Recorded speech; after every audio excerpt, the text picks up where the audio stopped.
Sorry, give me 1 second. And resume playing this.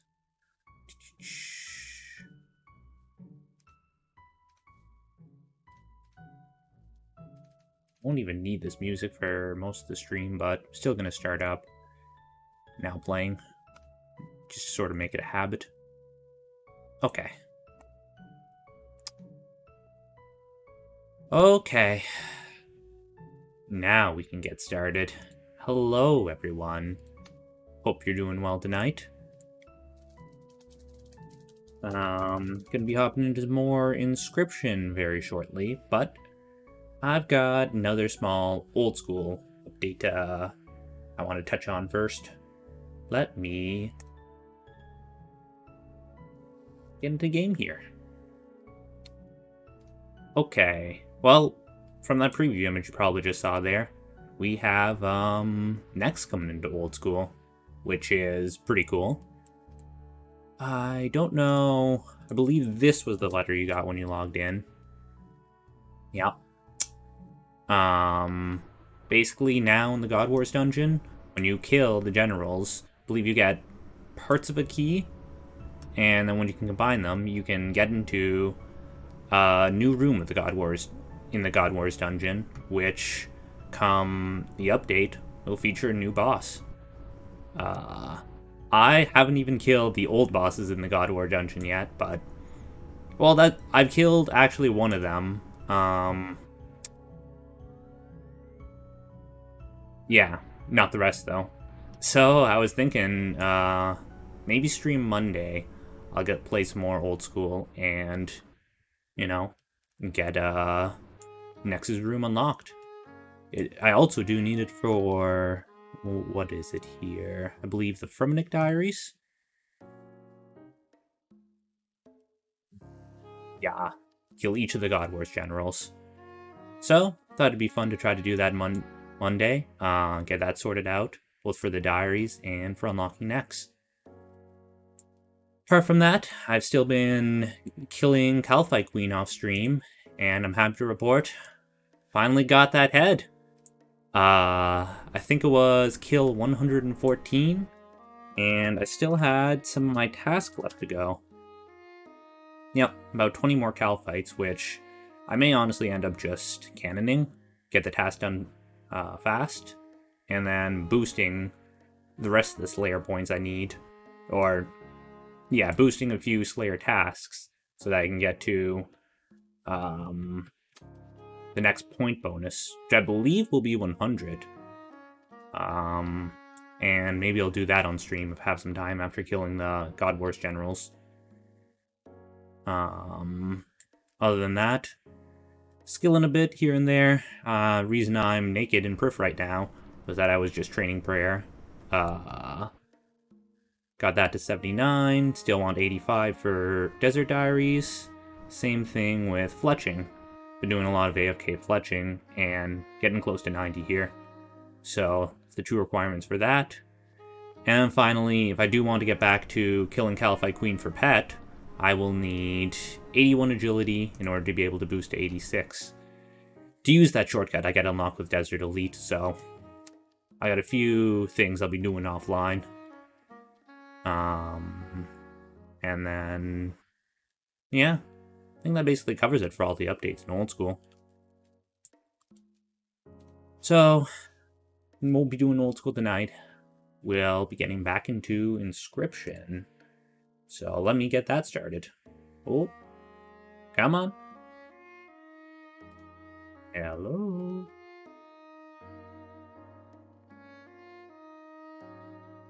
Got to load in.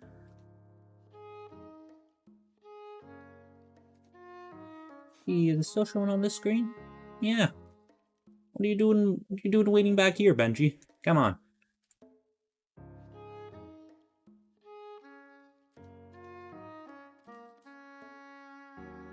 Oh. Well, I see what the problem is. There we go. For some reason, this game capture element was looking for Inscryption. Which, now that I think about it, may mess it up when I go back to full screen mode. We'll cross that bridge when we get to it. Oh. Open up Inscription now. And I'm going to be putting a pause to the music.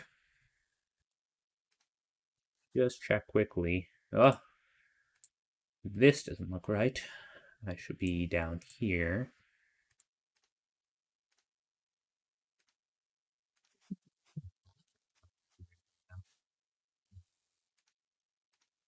Odd. Inscription running.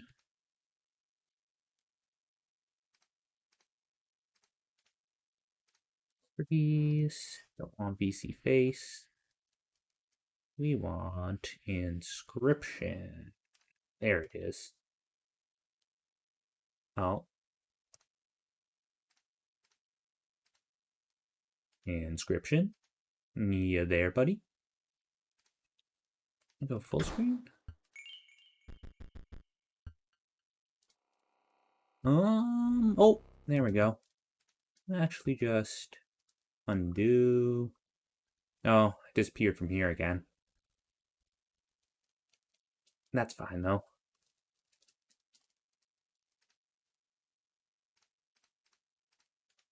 What I want to fix is this. Wait.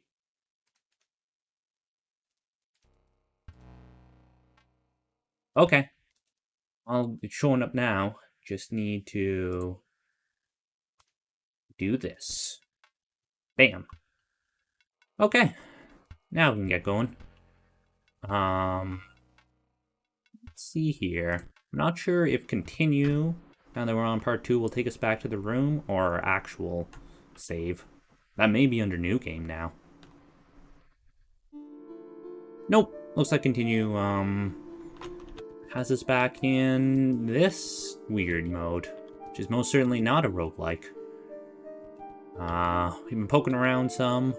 I believe we looked in these 2 rooms, and then the end of the bridge here, where we were told we need to defeat one of these 2 scribes. I think we opened a chest here as well. I was curious about this boat, though.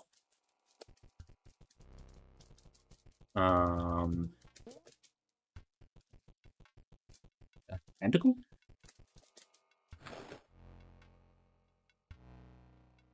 Okay. That did something? Oh, looks like tab brings up a card menu.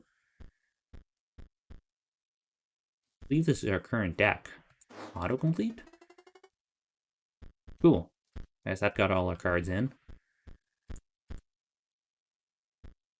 Haven't actually done any battles in this mode yet, so no idea what this will be like. I think we'll rely on autocomplete for now. I'm curious about... what's all this? You picked the clover leaf from the stem. Well, that did. I have a clover leaf now. I know there were some characters over here that were asking for things. I believe the miner wanted to know about their dog? Ye hard of hearing? Get me some proof she's alright. Maybe get her some food. Come to think of it, I left some in that damn cabin. So we need to find the miner's dog. What do we need to find for the angler? No fish, no pass. Unsurprisingly, fish for the angler. And if it's not... stop shaking. The only thing you have to fear is your own inadequacy. Behold me, I am Leshy, the scribe of beasts. We share a desire for you to challenge me, but first... this? I know what you're thinking. No, this is not my legendary camera. Not the one I use to create beast cards. This one is a mere replica. You may use it to create photos of the beasts in these woods. My subordinates, the prospector, the angler, and the trapper. They each require a photo before they will consider battling you. Return to me when they are all defeated. Mirroring part 1 here, it sort of looks like. Oh, they even have these puzzles.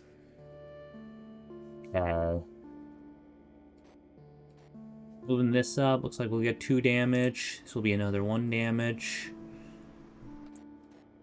That's 4. Recognize this symbol here.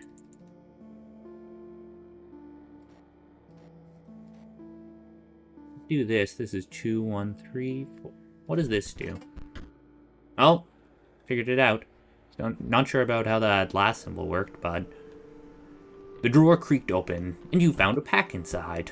You received a beastly card pack.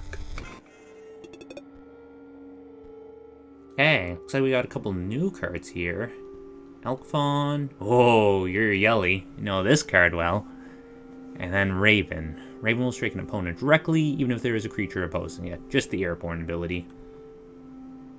Yeah, so these are cards we're mostly familiar with. Don't know about the Bonehound and Force Mage. If a creature would attack Force Mage, it does not. Wow. Has no attack of its own, but I guess it allows you to block a column. The cards were added to your collection. Cool. Oh, and I guess we get another card back. Recognize Toad and Urieli.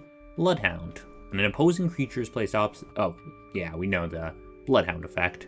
Another Force Mage. And then a Ruby Golem. Can't be sacrificed. Ruby Golem perishes. A Ruby Mox is created in its place. An orange symbol on it makes it look pretty striking. Maybe that's something we can add to our deck. Let's actually play around with this deck builder since I just auto-completed it. No idea how well this autocomplete feature works. Okay, that's just the menu. I can sort by the different factions. These are the majors. This is, I guess, tech. This is undead. We mostly have beastly cards.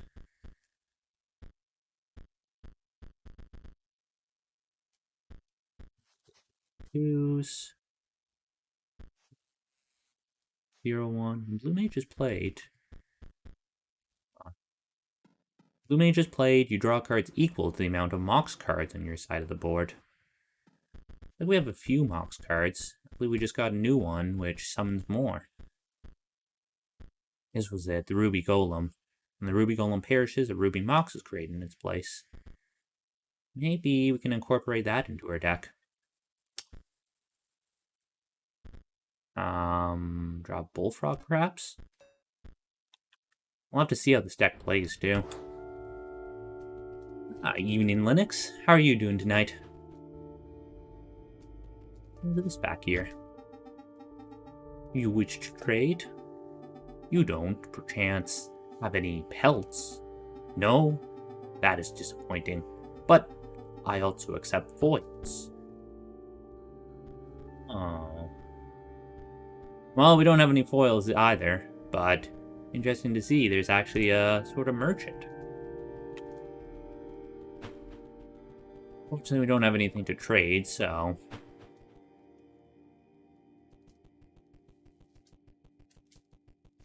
Go in this area, or do we just have to head back to the overworld?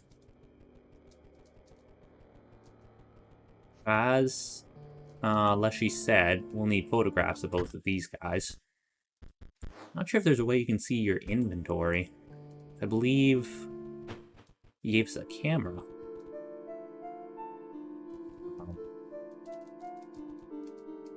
Over here we can travel to. Let's go check out this crypt area again.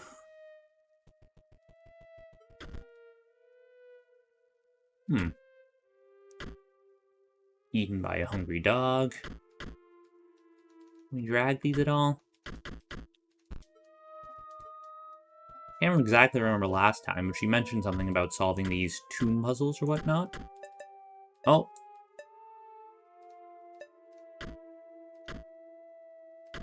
Okay, that's something. Drag it over here. Maybe we need to find more pieces to fill up these tombs. Doing well. A little soiree.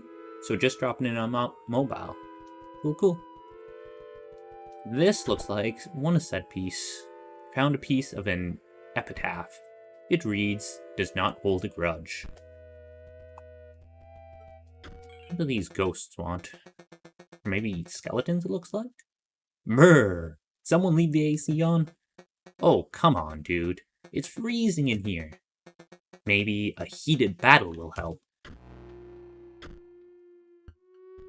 Okay, let's check out this new battle feature. Part 2. Is this your Yelly? Your Yelly helping us now? Greetings. My consciousness has been summoned, it seems. But for what purpose? Ah, you have selected my starter deck and require a short lesson. You see, magical cards are powered by mocks, though some refer to them as gems. If you have one of these mocks on the board, you may play cards without costs. Start by playing one. Okay, either an emerald or ruby mocks. I guess we'll place them in way of these guys coming in. You see? Now you may play magical cards of that gem's color. It's quite simple, really. I cannot comprehend how my students sometimes struggle. But I have... Well, skeleton collapsed into a pile of bones. Okay, so we need Mox cards out to summon magical creatures of that type. So we have a Ruby Mox out. I think we may want an Emerald Mox out, though, to get these Junior Sages. Ruby Mox on the board provides an orange gem to its owner. Looks like we need a green gem for these guys, so maybe put him away where he can't. We're already at -3, it looks like.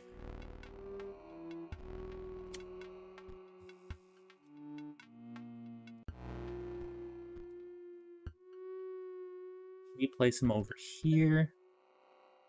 Okay, now we can place a guy here and a guy here. Joker releases the creature inside. Oh, looks like it summoned something else in its place. Skeleton collapses into a pile of bones. So it looks like after these guys attack, they kill themselves. Okay, Horkle. This requires a sacrifice and is waterborne. Also when Horkle is played, it provides an energy cell to its owner.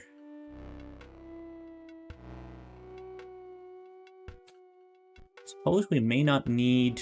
Oh, these guys can't be sacrificed is the problem. I was gonna say, we could sacrifice this orange one, because we obviously don't have any orange creatures to summon, but... It looks like... this one need to play. Okay, this is just another Mox. Don't need any blue gems. Otherwise, Mage Pupil. Mage's Pupil's owner controls no Mox card. Mage Pupil perishes. For now, it looks like we're fine. We can always summon one of these to replace it, though.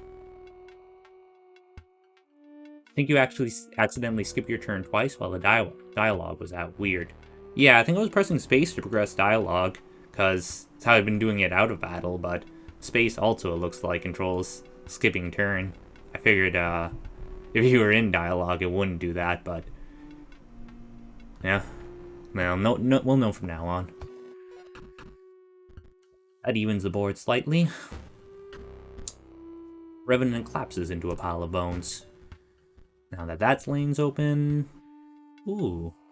I don't know what that 5-block symbol is. Oh, I think it's this energy on the top. We can either do that...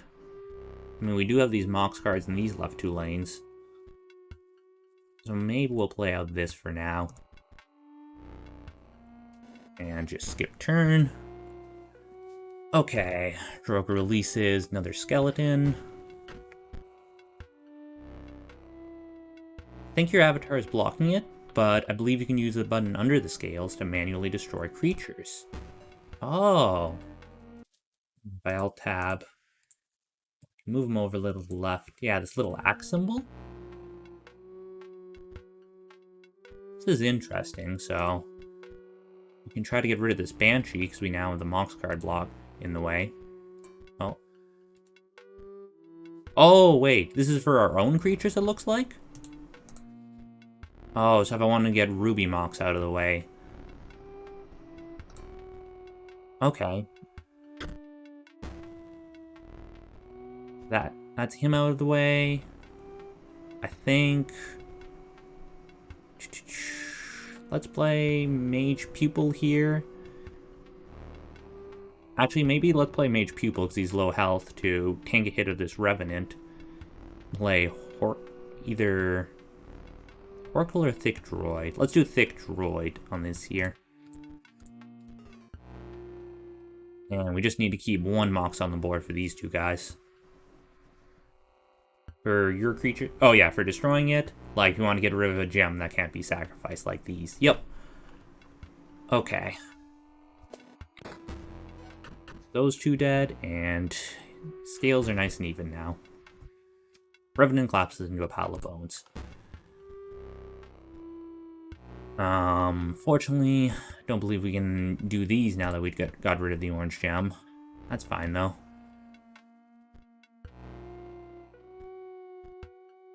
Kind of interesting. It looks like we have full energy. I actually expected this to consume it when we played it, but maybe it's just a matter of owning these at any given time. We'll just play Horkle to get more damage on... Oh, we need a sacrifice. Yeah, because that's still a mechanic. Maybe it's not worth getting Horkle out quite yet, then.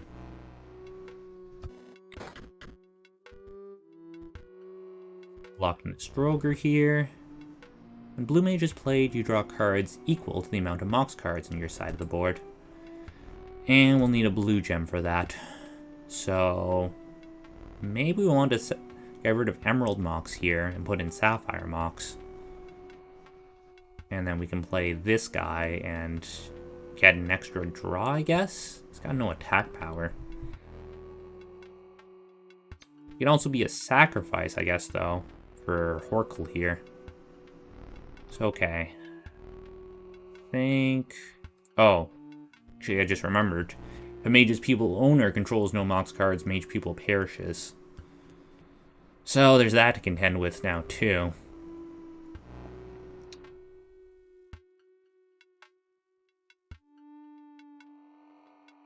Wait, do we just win? Do we need 2 or 3 more? Is there any way I can get 1 more out this turn? Doesn't look like it. Yeah, we need 1 more after this, but it also doesn't look like there's any more monsters coming out, so... Oh, and the excess damage thing still does apply, so that's how you get foils. Cool. You won, now I'm a bit less cold. Take a pack, on the house. You received a Deathly card pack.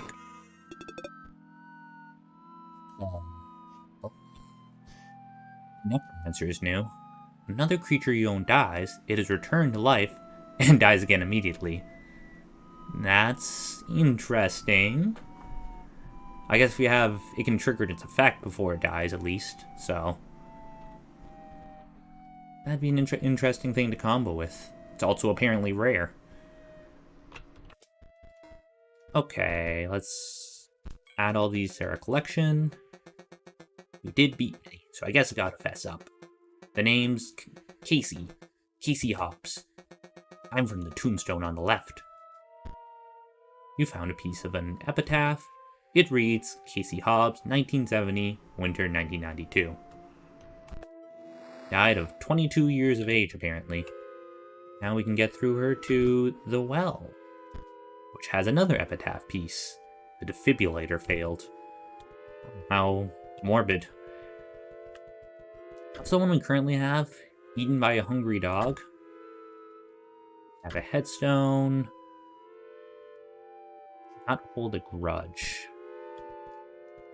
Given that this ghost was talking about being cold, I don't think any of the ones we currently have apply to it.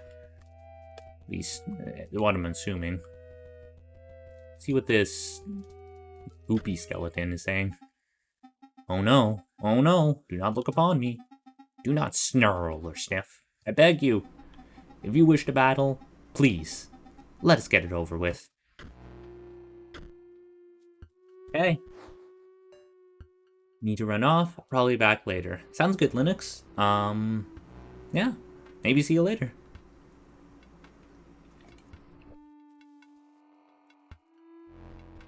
Looks like we have another item here. A lucky clover? Oh, this is actually what we found on the overworld earlier.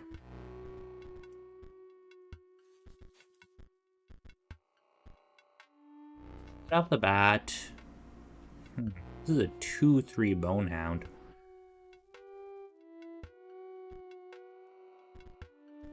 We want something to tank this damage. We really don't need Sapphire Mox right now, I guess. So we can have him just get summoned out and to take a next hit. Otherwise, have Mage Pupil out, Emerald Mox here, and Junior Sage here. Oh, space for next turn. That's 2 damage. Goes Emerald Mox. Currently, doesn't look like we have enough to summon Thick Droid. You do not have enough energy to play that. At the start of each turn, your max energy increases and your energy is restored. Okay. So for now, it looks like we'll be doing equal damage. Just, yeah, next turn we have a Revenant coming in, which may cause some more problems. Here goes our Mage. Thankfully, the Revenant falls apart right after. Mage Knight's owner controls no Mox card. Mage Knight perishes.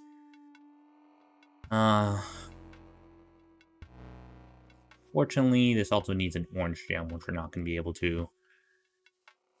Which we unfortunately don't have access to just yet, so we're going to lose 1 on the scales this turn.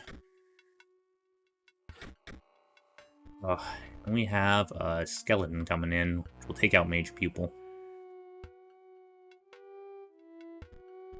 We need that orange Mox card.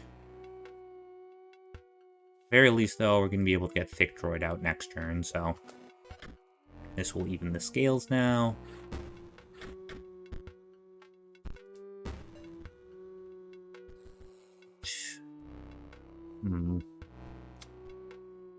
Pupil is going to be a tricky one to get out, because next turn it's just going to die when Skeleton comes in and takes out this Emerald Mox. We do have enough power, though, for Thick Droid.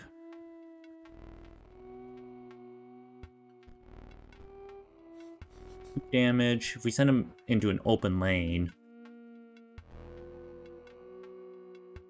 we should be fine. I don't think it's worth trying to... Oh, Bonehound will follow whatever I summon anyways. So I might as well place it in front of him now. And we can deal some damage. Thick Droid will be able to take 1 hit at least.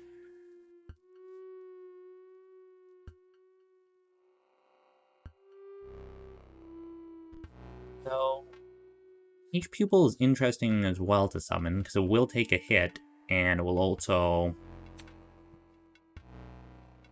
allow Thick Droid to be open.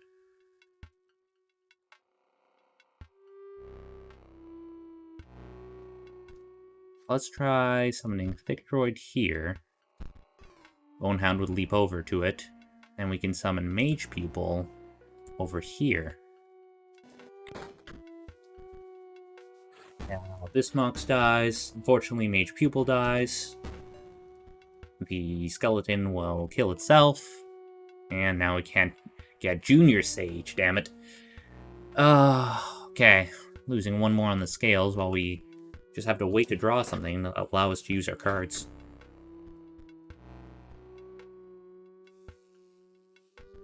Airborne isn't much of a help. There's 1 more on the scales for now, I guess. Okay, finally a Mox. Being said, say it helps that much. Even though we don't actually have any Sapphire cards that require Sapphire mocks.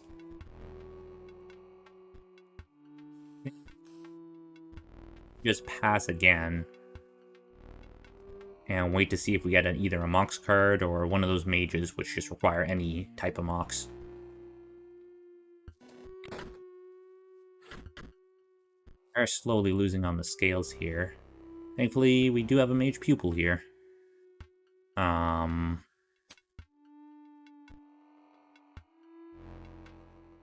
Realizing now, we can even just use this as a sacrifice for Horkle. We will lose 2 more points here when Bonehound would attack over it, but I would also be able to kill it in 2 turns. So let me summon Mage Pupil into no! I was hoping to use it as a sacrifice. Crap. I forgot you needed a Mox card out. I'm so dumb. Let's see what we draw next. Okay. Ruby Mox. This will save us. We summon this into the left-hand column here. A Bonehound will follow it, but that's fine. Because we can go Mage Knight into... we may not even want Ruby Golem out right now.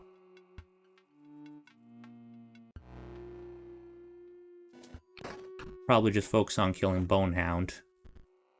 Yeah. We can actually do this now. Summon it here. And then attack just like this. Now the boards are even. Now we're good just to keep pressing space. I don't even know if we have any 2 damage cards to try to get more overload damage. Help, so. 1 more attack, get another foil, and have another battle finished. It is over. You chewed me out. Now, please, look away. Turn your eyes to this card pack instead. And we receive a Deathly card pack.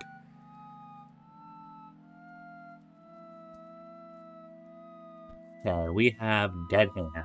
When Dead Hand is played, discard your hand, then draw a new hand of 4 cards.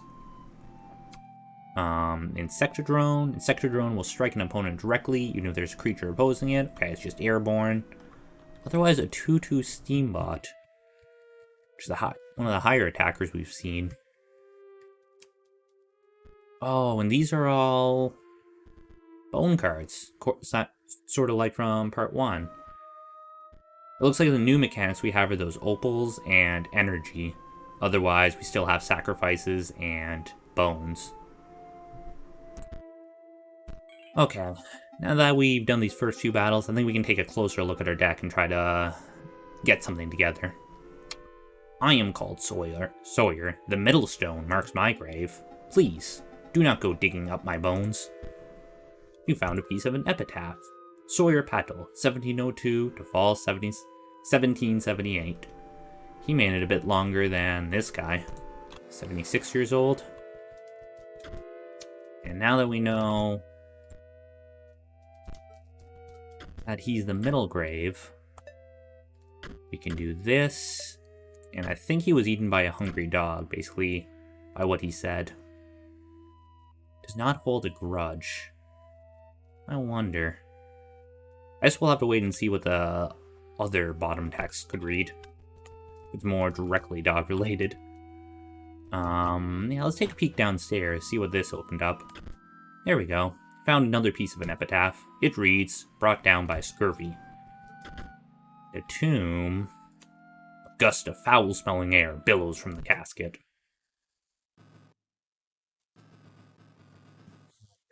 Ring. Interesting. Well, that was a little scary. Um, it's down there apparently. Okay, so our current deck is based around these mocks and mages. I believe.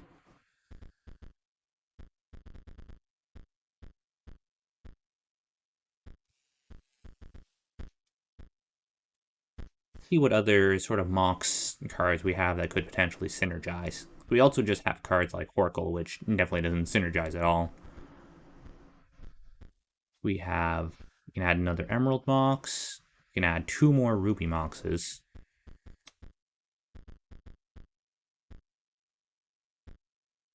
Mage Pupils are obviously just good with any Mox, so if you have a mix of them all the better.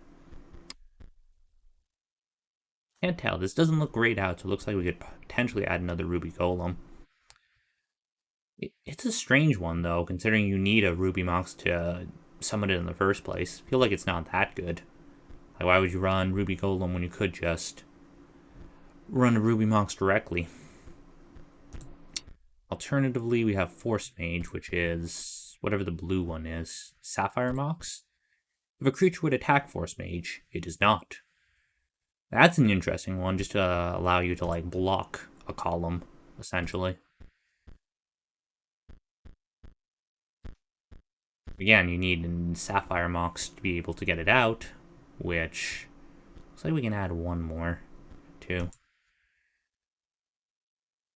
Okay, that's going to be what we have the most cards for. Well, it actually looks like we may have more beastly cards. So it's worth considering we could just make a deck around that. Not that a lot of these cards are that strong from first glance. If we had more squirrels, maybe. But it doesn't look like we get those in this mode.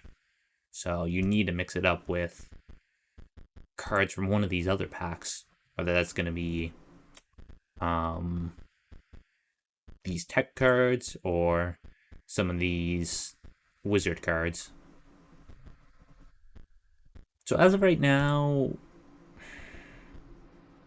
feel like Horkle isn't that great. Try to get Elkfawn out instead of it.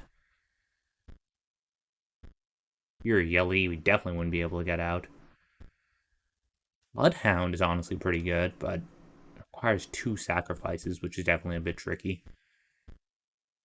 Raven is nice for being airborne. What if we don't run any bone cards? Struck an opponent directly. Okay, it's just airborne. Steambot, requiring a bit more power, is a 2/2. Honestly, this could also function just as a cheap sacrifice. Especially for some of these more animal cards. There's 1 Mox like we can choose to focus on and then incorporate some of these other cards. What do we get with Ruby Mox? Only Ruby Golem. Mage Knight is actually pretty good for a 1/3, just requiring a Ruby Mox. Otherwise, Force Mage, it just blocks a row. It's nothing special. I'm tempted to focus on Ruby Moxes for now. So let's drop these other ones. Okay, Ruby Mox is down here. Otherwise, Golem isn't that good as well. I'm tempted almost just to drop him, but he's not a sacrifice either, which sucks. Yeah, otherwise we just run as many mage pupils as we have. And then, yeah, maybe it's best we run a mix of these guys. So let's also throw out some Insectodrome. Oh, I guess we only have 1. 1 Insectodrome is a cheap sacrifice. It may be a cheap bone card. Broken Noble. When Broken Noble dies, 4 bones are awarded instead of 1. Okay. So you refund the bone cost and get 1 more. It's not bad. Dead Hand allows you to refresh your hand. I'm guessing you can sort of see the rarity. Like some of these cards have a little gleam of it. I think that marks rare cards? Don't know for sure. Necromancer. When another creature you own dies, return to life and dies immediately again. Okay, I don't think we have a whole lot that... Oh, Broken Obol would definitely synergize with that. Bonehound is pretty strong. It just requires a lot of bones.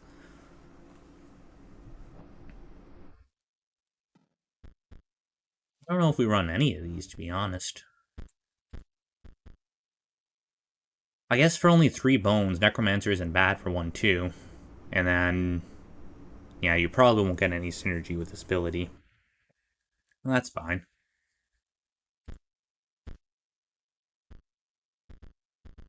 Let's put... I guess we only have 1 of him. Sure.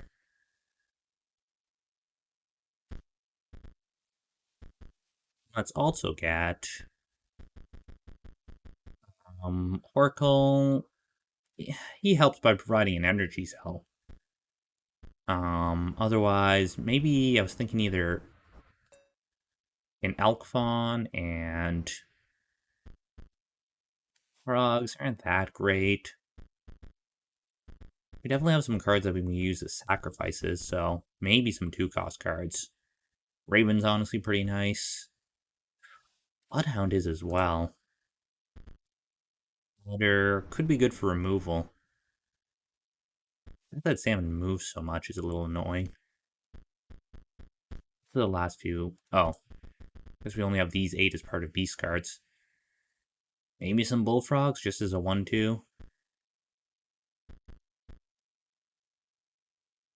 I almost feel at this point I should actually look into running some more cards from another one of these. Maybe a Steambot and 1 Bonehound. Okay, let's see how this runs. It's gonna be interesting. You sifted through the bones and found a card pack inside. Okay, looks like we get another one. Deathly card pack. With some new cards in here for sure, too. The Walkers. When the Walker dies, 4 bones are awarded instead of 1. So you get a full refund. It's essentially a free one, too. May honestly incorporate that. Necromancer, we know, is honestly pretty good for only 3 bone cost. Revenant. After attacking, Revenant perishes. Oh, for 3 damage. If you get that off on an empty row, you can probably end the game quick. I may just need to open my deck and incorporate these. Otherwise, Hover Mage. Hover Mage will strike an opponent directly, even if there's a creature. Oh, it's just airborne. I somehow overlook the airborne symbol every time for those guys. Okay, I think we drop... This is interesting. I definitely want Revenant, and possibly another Necromancer. We have the 2-cost sacrifices, which is fine. Wondering if we have enough Ruby Mox cards to run this now. I think we almost need at least 2 Mox cards to make sure we are able to summon, like, Mage Pupil and whatnot.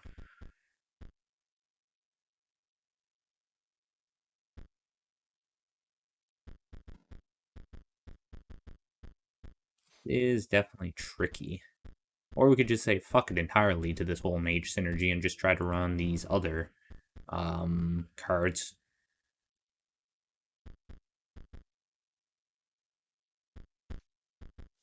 Just hard because we don't have, like, sacrifices we need for summoning beasts. I feel like it'd be... You also need cards to throw out to generate bones. Those cases, maybe robots are the best? Or, like, tech? I feel like... Yeah, it's not balanced around one specific archetype. You want something from all of them. But you need to figure out how you can combine them in a way that makes sense. This is definitely challenging.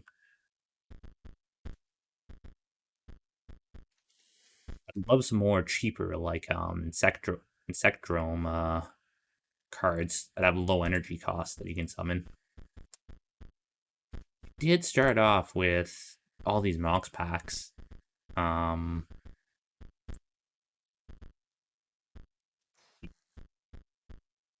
Maybe I'll replace Necromancer, the only bone cost card I have in this deck.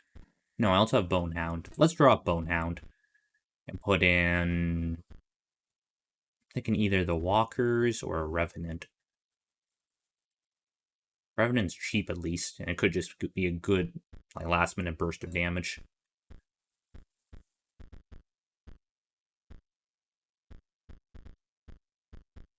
A little worried right now that we may not be able to get the cards we need, either as sacrifices or to bring up these other cards like Mage Pupil. Drop a few Mage Pupil. Put in Steambot, a Necromancer, and the Walkers. Let's see how this plays. Also, did that save? Yeah, I think it did. I think it auto-saves. Do we ever explore this left room? I'm now realizing. I may have just overlooked it. This is just a trader again, isn't it? You wish to trade. Yeah. Okay, so she summons...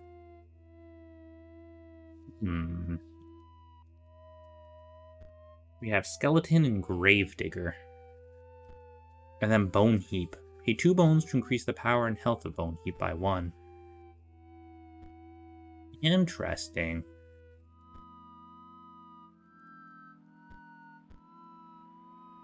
Guys, Zombie is 2 bones. Gravedigger's only 1 bone, so he's nice and cheap. At the end of the owner's turn, Gravedigger will generate 1 bone. I'm really tempted to run this now. Yeah. I'm gonna buy Gravedigger and put him in my collection.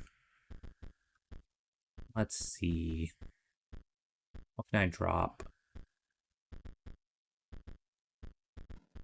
Maybe, what's a more expensive card? Maybe one Steambot.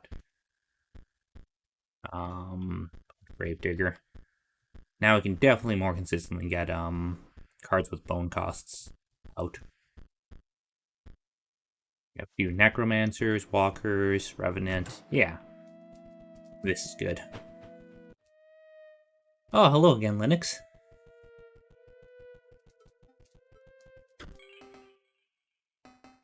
Good to see you back. Hark! A living slice of lemon approaches. Bright and trig as lime. Huh? Ye think you will squeeze a defeat out of me? Hey. This is a 3/3 ship guy. Ghost ship. Waterborne, all to the end of the owner's turn, ghost ship will move in the direction. Okay, it's got the arrow symbol. Skeleton will die immediately. Okay, we can go Ruby Mox into Mage Pupil here. We want Mage Pupil, though. We'll probably just summon these in these right 2 rows, out of harm's way for now. The skeleton will just hurt itself, and then Ghost Ship. Yeah, I mean, it's not posing any threat.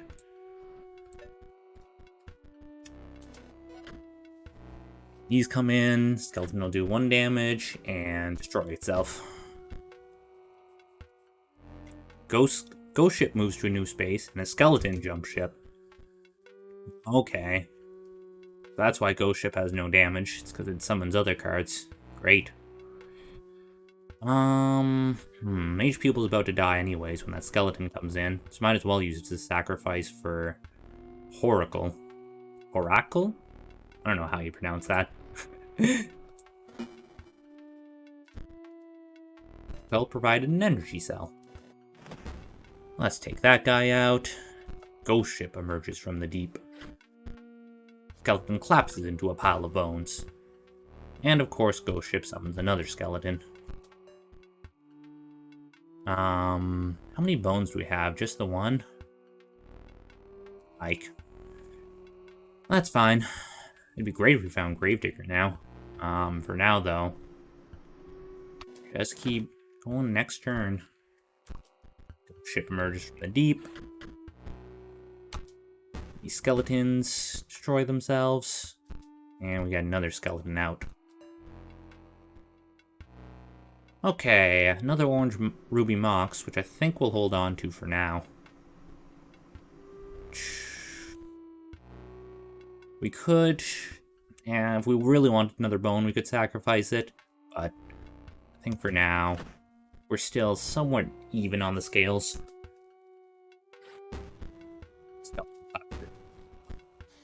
Back, summons another skeleton. Also blocks this skeleton from coming in, which is real nifty for us. Okay, perfect. And we get Thick Droid. I guess we're able to afford him, it looks like. Maybe we can have him tank these hits from skeletons. Sort of help even the scales here.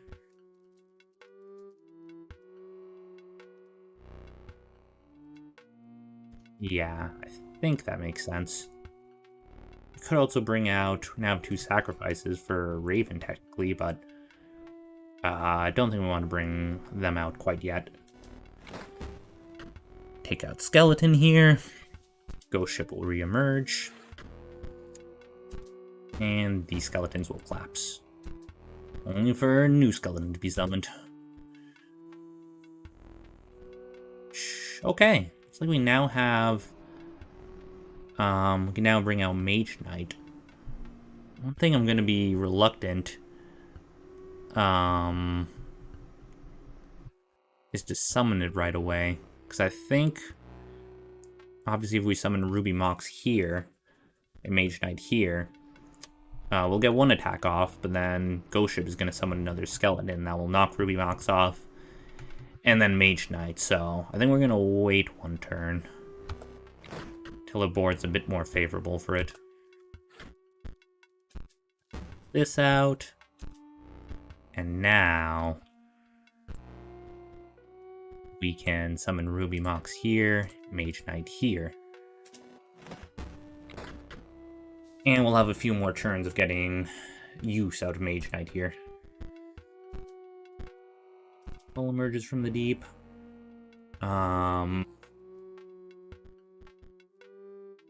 Let's see. This all seems fine. Still don't have enough bones to summon any of these. I don't think Raven would help us by getting out right now. We're 1 turn away from winning, too.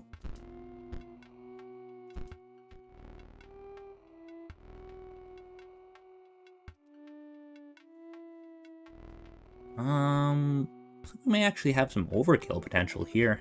If we get our Raven and now this Steambot. Because I'm pretty sure we can sacrifice these 2 guys to summon Raven. Oh, actually, we even have some more potential here. If we destroy you and you... sure I'm doing this right, yeah. And these generate bones too when you destroy them, interesting. We can summon a Revenant here, and Steambot here. This will give us some nice overkill, and 6 foils. That's awesome. Revenant collapses into a pile of bones, and game over. We win. Aye, you beat the pulp out of me. Firstly, take ye this. You received a deathly card pack. Anything new? Yes. Tomb Robber. Pay 1 bone to create a skeleton in your hand. Interesting. And then Warren as well.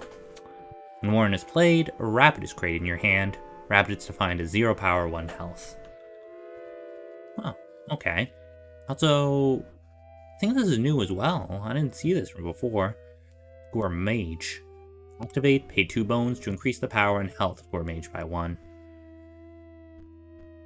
This is interesting because it uses mechanics both from the Undead and the Mage decks. Very cool. These cards were added to your collection. And because ye bested me, with ye, I'll share ye my secret. My name's Royal. Is the far right tone. Here's the headpiece.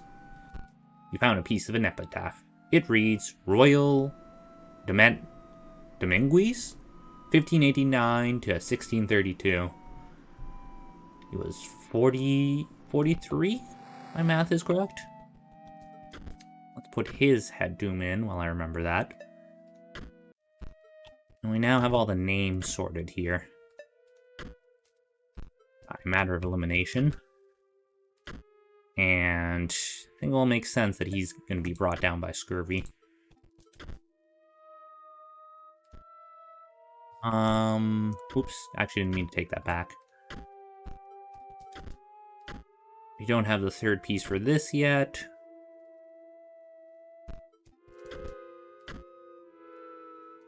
Not sure if I get does not hold a grudge. I'm gonna guess that's the middle one, as it relates to a dog. I don't fully get that. I mean, you wouldn't hold a grudge against scurvy. What's this other one? The defibrillator failed. That doesn't make sense for what I'm guessing is gonna be like a pirate. I think we'll wait and see what the cause of deck for Casey was. See if that gives us more of a hint. Let's see what's in this far room. Okay, another epitaph piece. It reads, there was no cure. That sounds like it would be the scurvy one. Creepy room with all these heads. Oh, that doesn't look like yourself. What?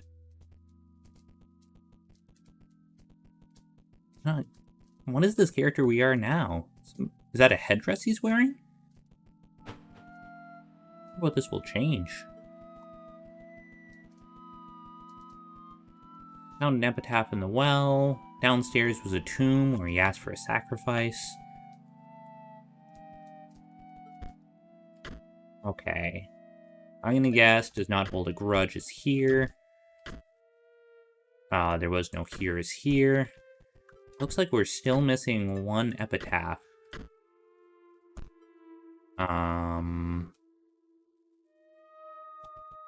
Oh, I don't think we checked these coffins over here. I'm gonna assume we can. You found a piece of an epitaph in the casket, among other things. It reads, hit by a falling piece of ice. Jeez. Oh, way to go out. You found a card package among the giblets and scantlings. Nice. And we get another deathly card pack. Sarcophagus. Sarcophagus will grow into a more powerful form after one turn on the board, with 4 bone cost. We get another Gravedigger, which is really nice. Dead Hand, doesn't seem that great to me, personally. I'm tempted to add that other Gravedigger, though. I love that he just provides... First of all, he's only 1 bone cost, super cheap. And also, he pretty much pays for himself after 1 turn. Otherwise, it's just a 0-3 tank. So, I'm happy to run him. Ask myself, what can be sacrificed now? What can I take out of my deck now, I should say.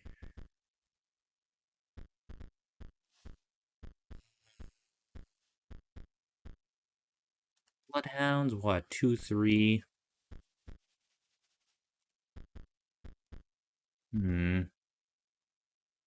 Alkfawn will grow if she survives 1 turn. Pretty weak, but there's also just a nice cheap summon.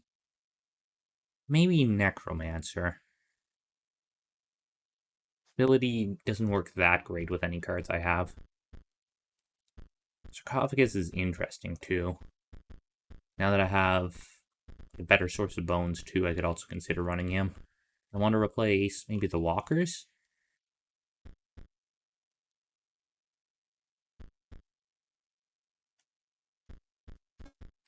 Let's try that. Or what's Tomb Robber again? Pay 1 bone to create a skeleton hand. Doesn't seem that great. The Gore Mage. If we wanted to switch away from, what is it, Ruby Mox I have now, I could try this. So it seems like I have a good generation of bones. Honestly, for only 2 bones, being able to increase power and health by 1, already it becoming a 1-3 is pretty nice. I have a few of them. Yeah, 3 Emerald Mox compared to 4 of Ruby Mox. Maybe I'll wait to get a few more cards? I don't know. This one's definitely a bit tricky to get out, I feel. That relies on 2 mechanics, bone generation and having an Emerald Mox. Let's just stick with what we have now. Let's put in this last epitaph. Hit by a falling piece of ice. So we got them all correct. Marvelous! I believe you have proven your wits adequately. Are you prepared? You will not defeat me. Okay, first boss battle of this new mode. Marvelous. Just marvelous. I was beginning to worry I'd be sealed away behind these tombstones forever. Locked down at the mercy of a challenger's wits. Until one day, discovered. But no, you prevailed. Now it's time to battle. Oh. My minions never truly die, you know. Let's see how you fare. That's a scary one to have right out the bat.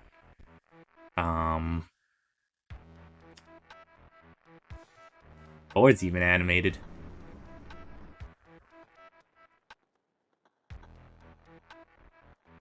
Maybe go to Ruby Mox into Mage Knight?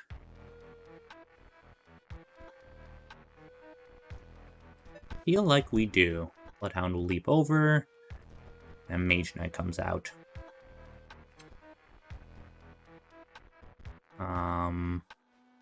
Oh, and it looks like there's 2 phases, just like the boss fights in the first part. Okay, he'll hit back. And we could sacrifice him now to bring out Horacle. We'll take some damage, but Mage Knight's gonna die anyways when Banshee comes out. I mean, either way, if Bonehound attacks back, he'll also die.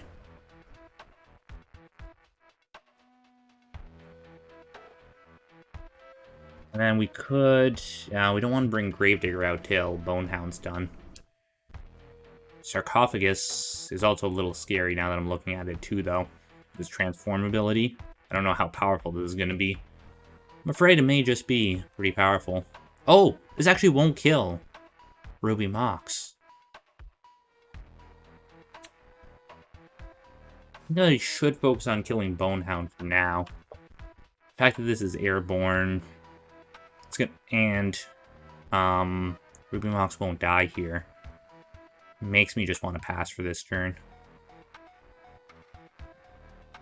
Had 1 more energy cell. It'd be really nice to summon, Insectoid here.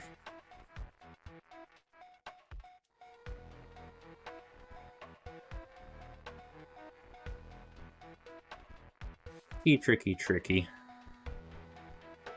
Oh, I should hold on to my cards for now, or...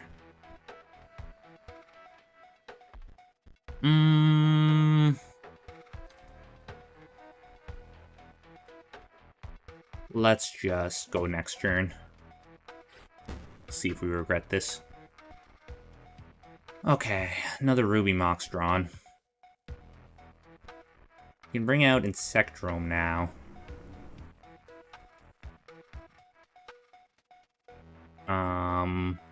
Ideally we'll want... Bonehound is just going to attack into it. Honestly, we may just use Insectdrome as a sacrifice.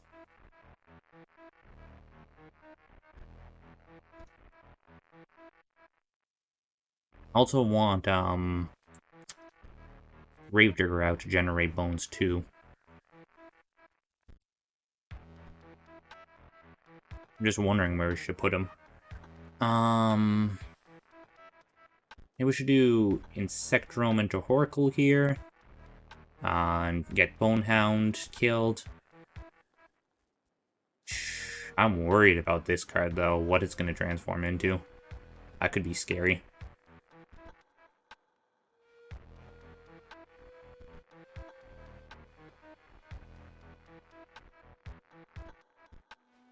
Let's do Insectdrome here. Insectdrome here into a sacrifice into Oracle. Next turn, we kill Bonehound. Marvelous! An opportunity to use my quill. Rip Bonehound, turn 1 to 3. This one will be back. Uh-oh. I don't like the sounds of that. Sarcophagus transcends to a higher form. Yeah, it becomes a 3/3? And that's it? What a rush. You may try again, Challenger, but don't expect any less of a fight. I didn't know it was going to become a 3/3 and kill me like that. Fucking... Oof. Oof. I think I just got bad draw, or... Is there anything I should change about my deck?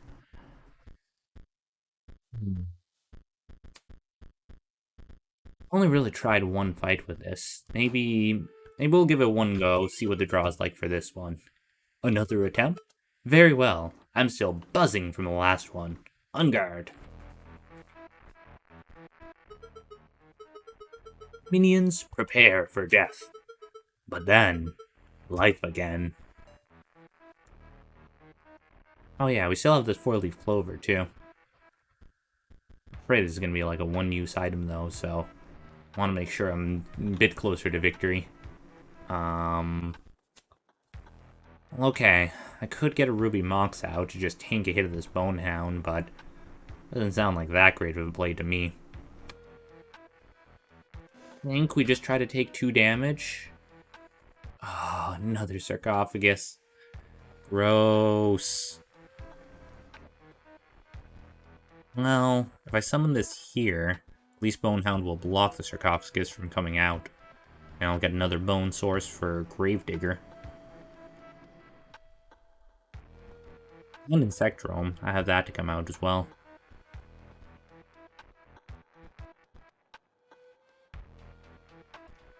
Let's do this. Bonehound leaps over to block. And blocks in fact sarcophagus. Pretty sure it isn't. That's just a mulligan, if I recall correctly. Oh, the 4-leaf clover.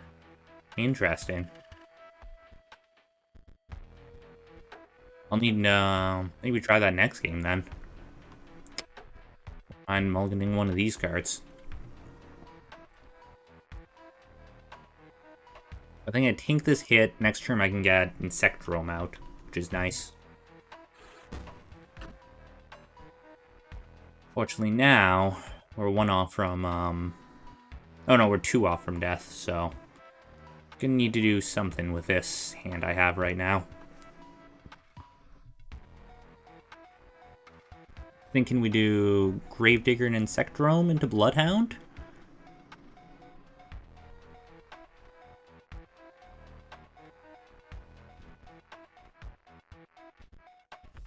Sucks to have to sacrifice Gravedigger and not get any use of his ability.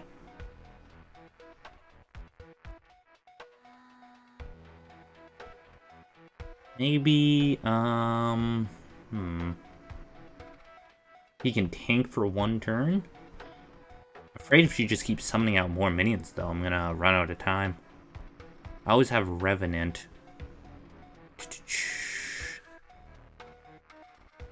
You can always summon Insectdrome opposite of this. This will sort of cancel Banshee out. And then summon Gravedigger here, tank for 1 turn. Gives a source of bones.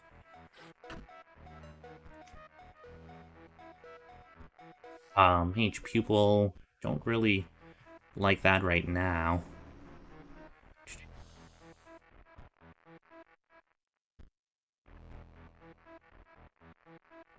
Not summoning anything else out yet so far, so We'll pass one more time, get another bone.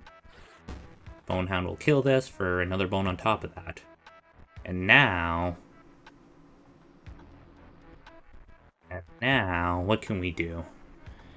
We use Revenant to kill Bonehound. That's an option. Then we'll have, like, no bones left. Alternatively, Necromancer. It doesn't help here.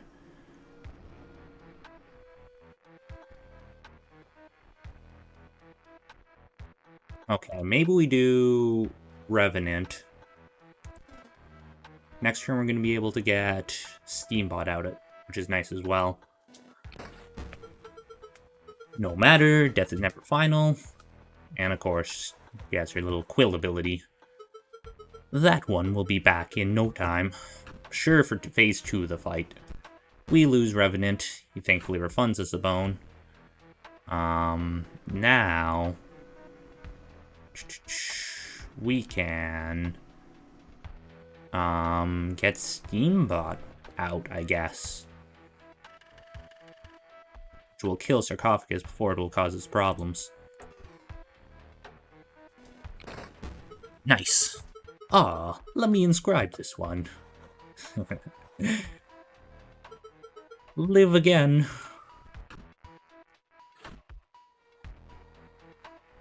Okay, we're again -2, but she has another one coming out.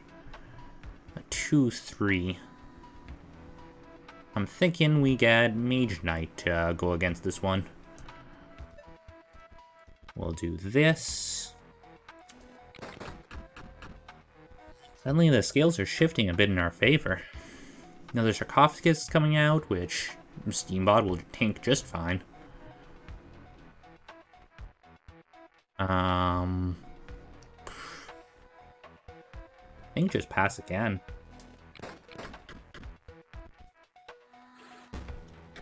Gets attacked back here. We can do Mage Pupil, though. And even potentially use this as a sacrifice for Oracle. It's not really necessary. We'd get another bone out of it. And then also would take 2 damage, but be able to safely kill Bonehound. I'm kind of liking that.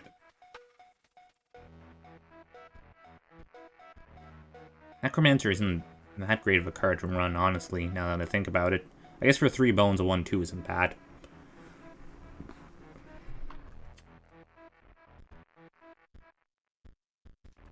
Let's do this. Crackle provides an energy cell. We don't need that, but that's fine. The Sarcophagus. Now, Oracle will submerge. We will take 2 damage, but we're going to be killing Bonehound next turn. Another one for her to inscribe, of course. And it looks like we should be able to phase her this next turn. And I think that's fine by us. Okay. You're halfway there. Though, you may not like what comes next. Oh! Rip all your cards. Do you miss them? Fear not. I'll give them back, of course. As corpses. What? Okay, so they're just 0-0, it looks like they all are? Or, no, 0-1?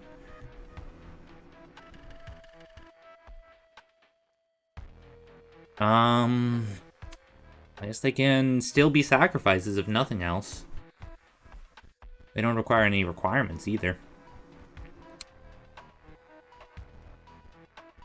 I have a Sarcophagus I can get out now. Let me see how I want to reset up this board. There's a zombie coming in.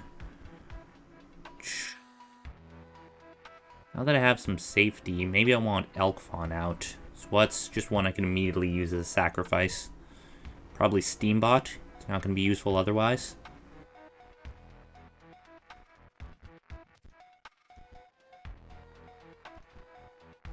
Oh. Thing I just realized, though, was... Elkfon would move right into the path of the zombie.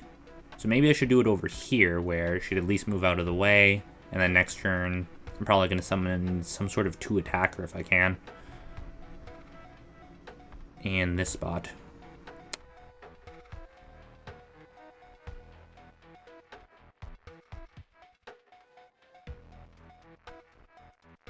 Only if I shouldn't get Sarcophagus out here too, though. I'm definitely worried about his Sarcophagus transforming. I need to think about this carefully. Jeez.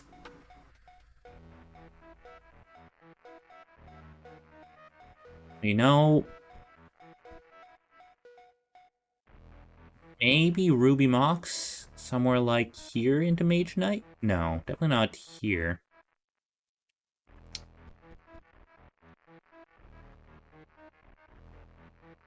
Let's do Elkfon here, like I was saying earlier.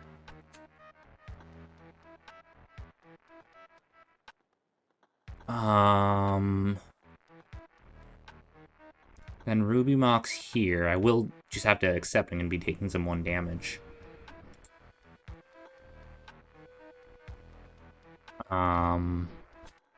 Into Mage Knight here. And then next turn. This will just be even. Elkfon will move. And now transform into a 2/4. That's actually really nice. And now here... Oh, now here. What do I want? Bloodhound, maybe?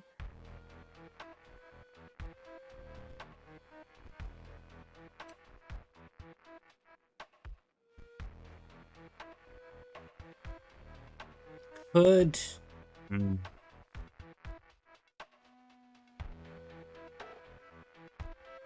Darn. I did not play this right.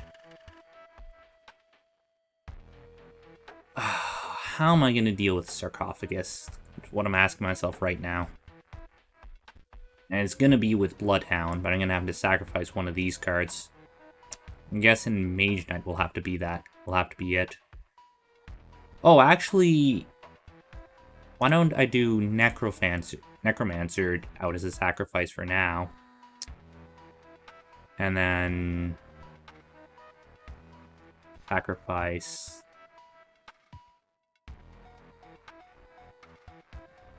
Mage Knight and Necromancer here. Honestly, just having a 1/1 that blocks anything stronger from coming in is fine too. Necromancer raises the corpse from the dead and lets it die once more. Okay, that doesn't really change anything. Okay, Bloodhound's out now though, which is nice. And we'll kill this Sarcophagus. And let's put our own Sarcophagus right here. I'm pronouncing that right? Sarcophagus? Yeah. And there's our turn. Oh, she writes that down. This can't move. Sarcophagus gets hit for 1 damage, but then transforms. As it is right now, I'm feeling like this board is fine. I could get rid of Ruby Mox, but there's not really anything I can really want to summon in its place, to be honest.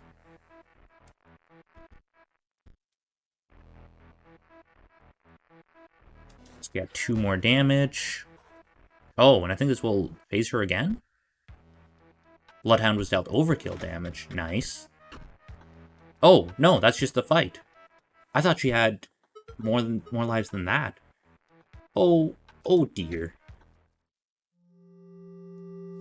Oh. There we go. One of the 4 scribes defeated. You really defeated me. I was not expecting that. I see that it is your ambition to replace Magnificus, but, well, between you and I, there will come an opportunity to change your mind. And I beg that you spare me. Take these, then go. You received a Deathly card pack. Another rare card here. Headless Horseman for 13 bones. Jesus. Airborne, also another turn, it will move. I guess if you have the bones. Bones. Otherwise, we've seen all these cards. They're right. These cards were added to your collection. Oh, we get a second one.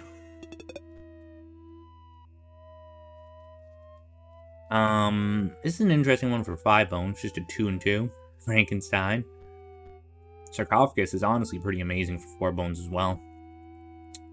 We know Hover Mage. Well, what about Orange Mage, though?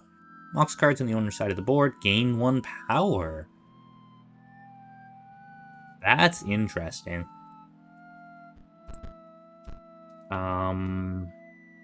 Battery low. Like the ARG part of the game is coming back into play. I'm curious to drop a Mage Knight for Oh, an Orange Mage himself is 0-1 though. That feels kind of bad. I think this would be better if you're playing more of pure Mage deck, which I mean I technically could. This deck seems pretty good right now. I mean, we did fine against this boss. Took 2 tries. But I guess that's 1 area down. Oh, is there a hand symbol? I could have sworn when I hovered over something. Maybe I'm crazy. Oh, and now that I defeated one of these, I can actually move forward here. Check out these other 2 areas. Let's first check out what this grave is now. Okay, just glowing. Nothing too cool, but mark of progress. I don't think there was anything else over here. Up or down? Oh, I like that little teleport animation up. We did start off with, what was it? All these mage cards. So let's check out this mage place. See if we can't get a few more cards for our collection. This is interesting. The note reads, "Greetings. If you are reading this, it must be because you wish to challenge me, Magnificus, to a card battle. But in order to earn that privilege, you must first defeat my 3 graduate students. As for their whereabouts, this is for you to discover. Sincerely, Magnificus." This looks like a puzzle.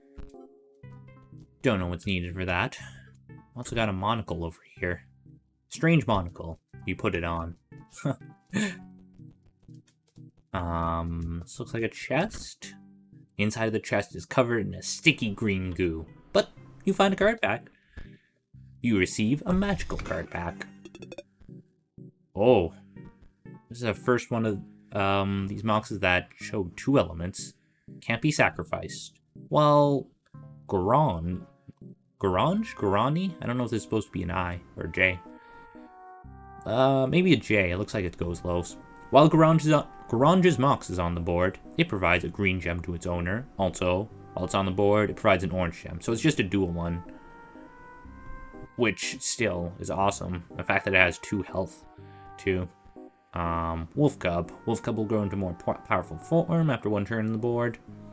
Skelemagus. After attacking, Skelemagus perishes. Also, if Skelemagus' owner controls no Mox cards, Skelemagus perishes.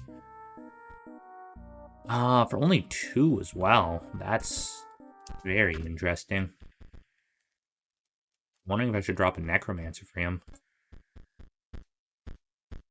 I'm feeling, yeah. Need 4 damage, damn. Pretty strong.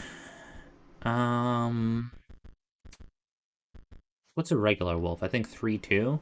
I'd rather have this one. The elk that moves, that transforms into, I think it was a 2-4. Especially if they're both 1 cost to begin with. Salmon isn't that good. We got Frankenstein, 5 bones, 2-2, isn't that great? I'm definitely tempted to run Garange's Mox. Just in place of one of these Ruby Moxes. I'm even looking to running some green cards now, but I don't think that's really necessary. Core Mage would be pretty nice. What orange cards do I have? Is it really only Mage Knight?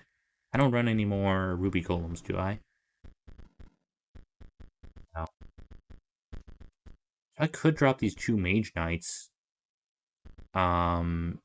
Switch to having Emerald Mox as a power and run a Core Mage.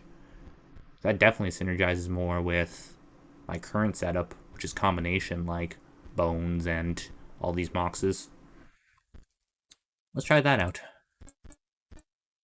Still keep Mage Pupil, I think. Put in 3 Emerald Moxes, 2 Core Mages.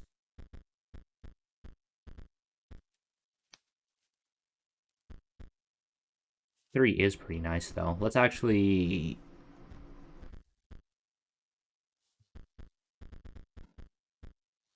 Three Emerald Moxes, only 1 Grange's Mox.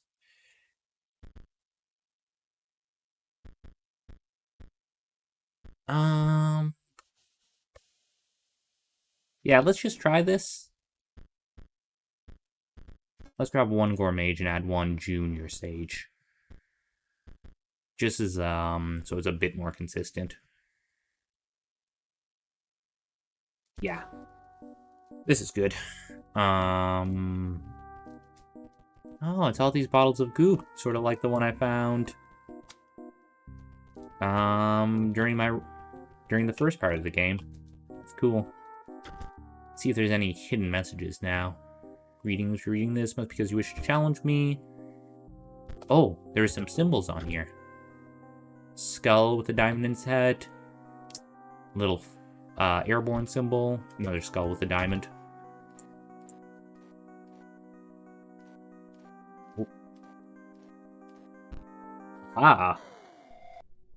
Oh, I guess this is the first graduate student. Arrgh. The pain is unbearable. Also, I think what the slime on the desk said. But my organs are melting.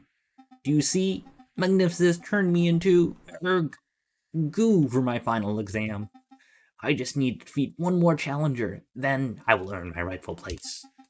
My rightful place in the deck of the master as one of his prized cards. Nothing will stop me. Let's fight this goo wizard.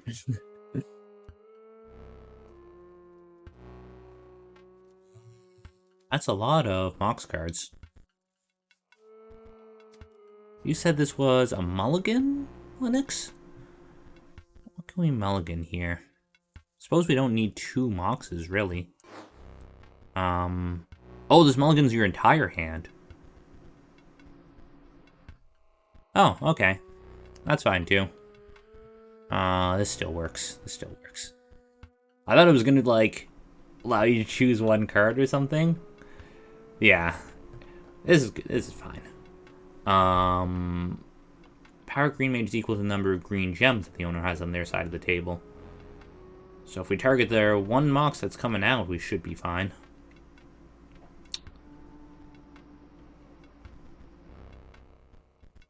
Let's do that. I mean, alternatively, we could kill one of these guys. No. Let's get rid of this 1 Mox. This guy will still survive. He's not like the other ones that requires it to be up. We have 1 bone to get Gravedigger out. Let's summon him. It doesn't really matter, I guess. Summon him in the center. There we go. Gravedigger digs up a bone. All these guys are powerless. Get Insectrome out, start doing some damage. Well, maybe we'll wait 1 turn to get rid of this next Mox. Gravedigger digs up a bone.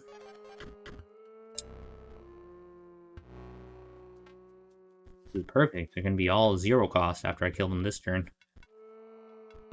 We'll wait 1 more turn after this too, though. I could get a Thick Droid out, but I don't even think we'll bother with that. Get Revenant after this. Okay, this is looking nice and easy. Gravedigger digs up a bone. Now, if we just had all airborne turns, we could auto-win. Okay, we could get Thick Droid out now. In fact, let's actually do that. We'll slowly start knocking away at these, green mages. I don't want to destroy anything to get this guy out. No. No, that'd be ridiculous.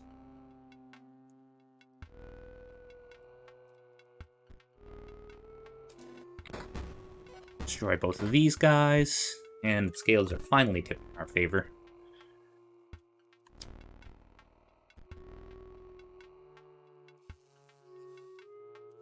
To get, like, some overkill if possible. We'll get 2 damage this turn. 1 damage to this green mage. I think we can summon this turn just to clear the board a bit. We'll probably sacrifice Gravedigger and this robot. To get Bloodhound out over here. Let's do that.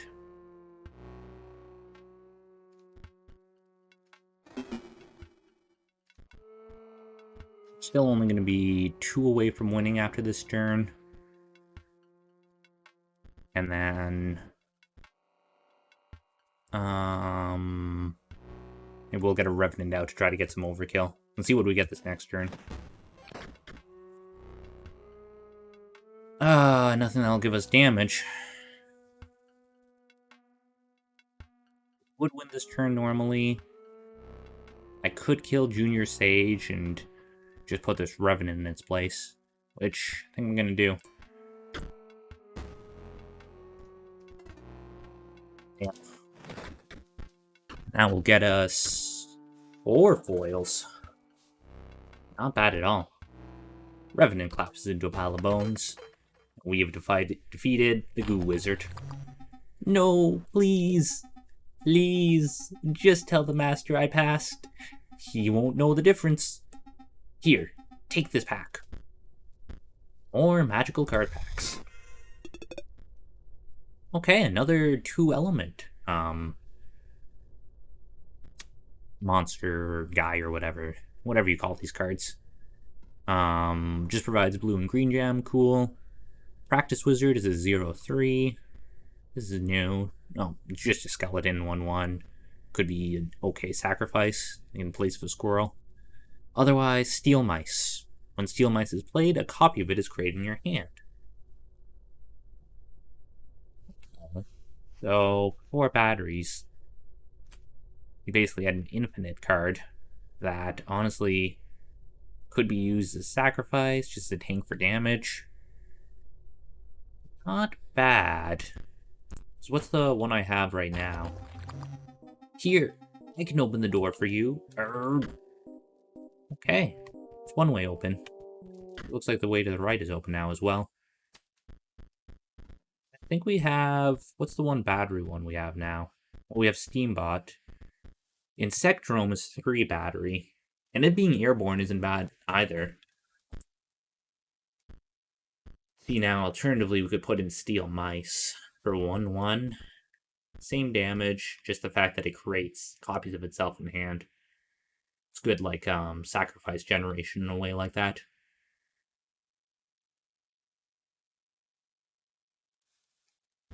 Opposed to Insectrome, though... what's Mage Pupil? 1/1? I think... Steel Mice better than Mage Pupil? Kind of feels like it. Obviously, you're just limited to having 4 battery power, but I definitely have a lot less cards which rely on me having a lot of battery power. Only Steambot and Insectrome. I'm fine with this switch up. Feel like I'm striking a good balance. Is the trader over here? Thought so. What's this book doing here? Oh, it's like,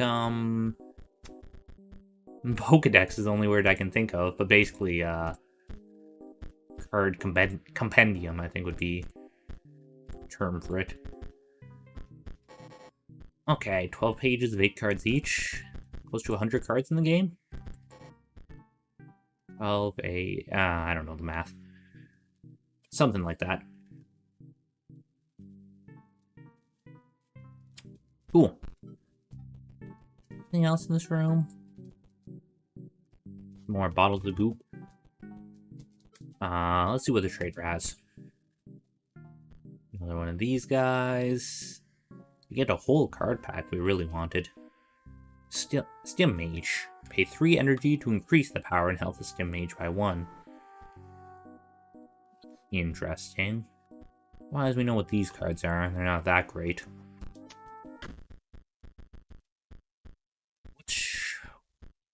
Which power are we going with now? I forget. Emerald? So we could run him in place of, like, Gourmage, or that other one I have. Ring Energy isn't bad. You know what? Just look one more time. Yeah, he would replace, like, Junior Sage. I don't know.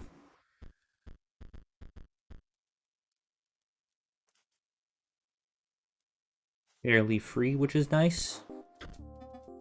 Yeah, you would just need the green mocks out to be able to get them out.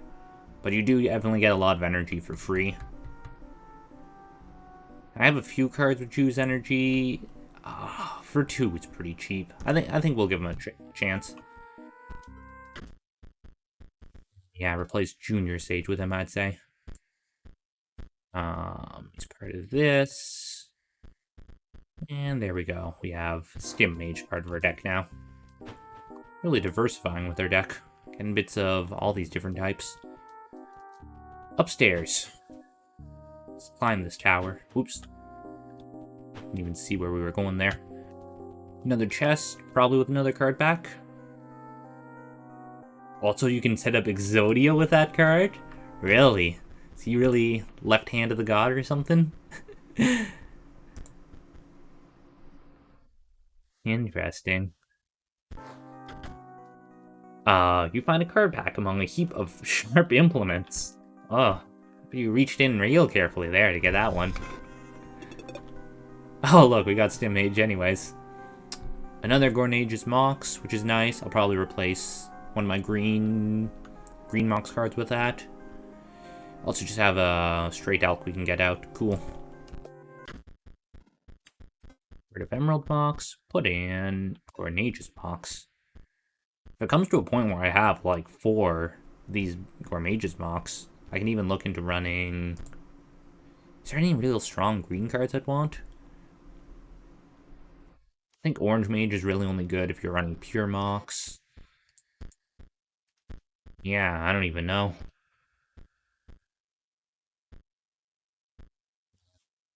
Probably just stick with Green Mox, but at any rate, these are better than Green Mox for having 2 health and take 1 more hit if need be. Does look like there's a lot of sharp implements lying about here. Another symbol puzzle. This looks like just a quick way down. Hole in the floor. Don't see anything else I potentially need to investigate in this room. Can't investigate these. The dummy stares lifelessly back at you, then suddenly springs into motion. This like the Undertale dummy?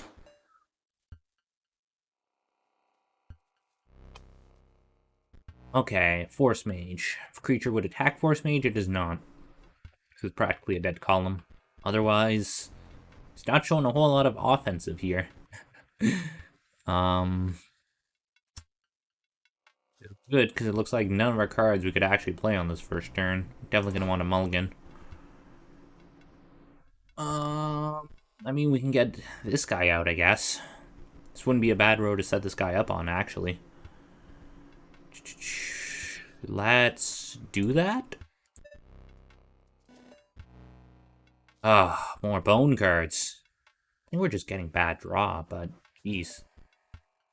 Thankfully he's not sending anything out. This is pretty much Just a waiting game, jeez. Nothing else. I could use this guy. Could kill this guy just to get a bone. Generate bones with Gravedigger, but let's pass one more time. Okay, we have Insectodome we can get out. Might as well place him over here where he'll be safe. And one more turn, we can get Steambot out. This is hilarious, though. Dude doesn't even attack. Easiest fight ever. Okay. If I got Steambot out, we would win this turn. So, don't necessarily know if we want to do that. Need to look for that overkill potential. Could double. Oh yeah, these guys can't be sacrificed. You can just kill them to get a bone though.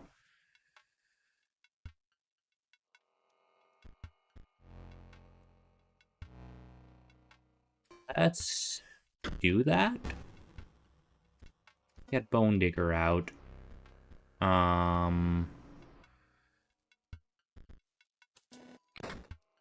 Get another bone. Okay.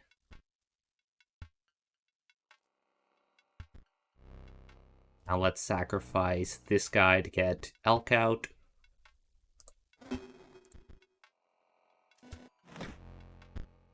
Gravedigger digs up a bone. Elk Fawn becomes full elk. Now we can get... I'm thinking just Revenant out. I don't think there's any more... There's another way we can get more high DPS without having to fucking kill all these guys, which I'm not even going to bother with. This way we can still get, what, 4 foils? Not bad at all. Revenant collapses into a pile of bones. Wow. Well, that guy just straight up didn't attack, but I guess he is a training dummy. The dummy's hinges creak back into position, and it returns into its lifeless stare. Well, that's it?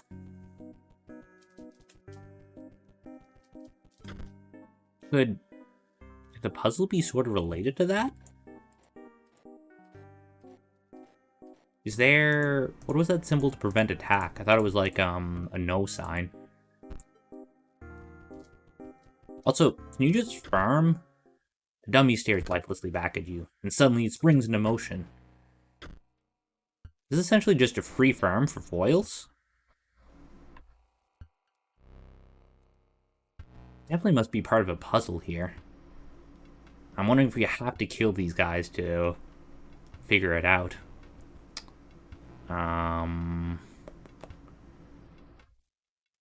Maybe we'll try that. See if we can't solve this. Thinking we'll keep this hand here. Do I want to mulligan? No, let's... We can't attack this guy, which is annoying. At least not directly. Let's try killing cards on this row. You just played a card with an activated ability. You need to remember not to press space here. Alas, I shall explain to you its workings. Activated by pressing the sigil like it's a button, but it will only work if you play the cost. Yeah, pretty much what I expected. I need 3 energy to use this. It's more efficient to set up Exodia if you want infinite foils. Oh.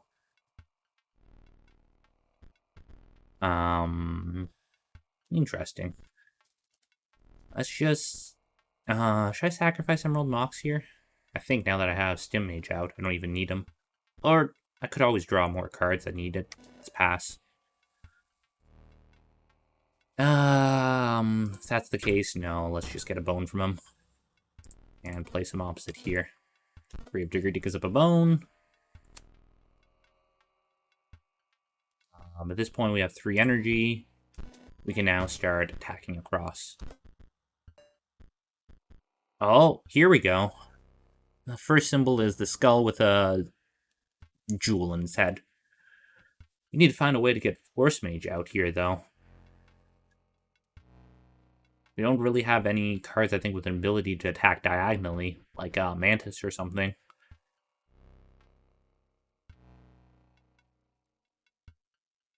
I think at this point, we just try to finish the fight.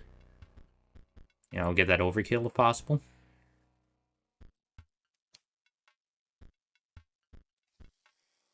So, could sacrifice Gravedigger here. No, we want more bones. Bones for sure. Let's just pass one more time. Practice Mage leaves a Ruby Mox in its place. Oh, second symbol. So we have Skull with Bone into Arm. Gravedigger digs up a bone. Ruby Mox moves to a new space, pushing anything in its way. Awesome. Did not realize that was gonna be able to deal with this. I thought we'd have to come back after we got some more cards, but this is fine by me. This is gonna be the case. Let's bring Elk Fawn out by sacrificing Gravedigger. And then maybe moving Sarcophagus over here? Alternatively, I could get Steambot out this turn, but I want to bide our time, try to kill these, and see if we can figure out this last symbol. Elk Fawn moves to new space. Okay, and it's the Airborne. Skull with gem in its head, arm into Airborne. Elk Fawn transforms into higher form. Have Mummy Lord out now. Will we win next turn? Or one in our favor. So that'll be 3 damage, 1 damage. I want can attack over Practice Mage. That'll use up all the batteries. Or at least enough that we wouldn't be able to power Stim Mage again. If we don't add anything, though, yeah, we would still win. Need to kill Stim Mage.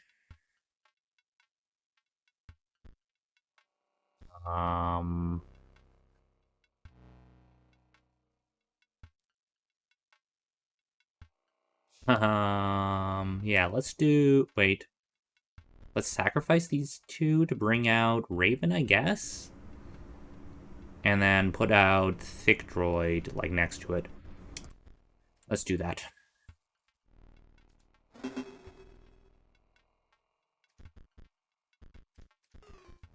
And this will get us... How many overkill? 2. Plenty of foils. That's nice to have, this sort of foil farm, if we ever wanted to get a specific card. It's expensive. Dummy's hinges creak back into position and returns to its lifeless stare. And now we can solve this puzzle. We're looking at this skull symbol and arm. And then air. There we go. And here's our next battler. Just imagine you're an ice cube slowly melting on a hot pan. Oh, I was only talking to myself. The pain of being a head impaled on a spear is... Well, it is worth it. It is worth it, of course. Magnificus will award me with the highest honor. I will be the centerpiece of his deck. Really, Magnificus really does a number on his students, eh? Jeez. Okay. Mage Knight is coming in on the right here. And Ruby Golem on his left. That we could get out Mage Pupil.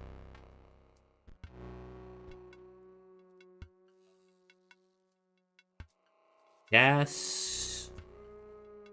Isn't a terrible starting hand. It definitely could be better. The best thing we can only get out is Mage Pupil right off the bat. Still better than nothing. Let's mulligan. See what we can get. Okay. Well, we can get Granges out. Should have kept that first hand, damn it. Garages can take tank damage for us. Against, like, Ruby Golem for a turn. Then we can use it. Yeah, then we can use the Bona Generates to get Gravedigger. Maybe set up a few more plays. And who knows, we'll see what we can get. What else we can draw?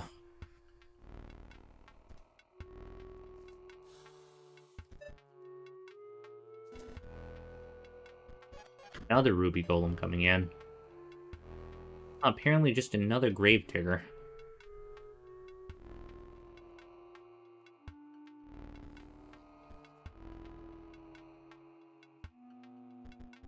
Let's use this to tank one more damage. And we definitely need...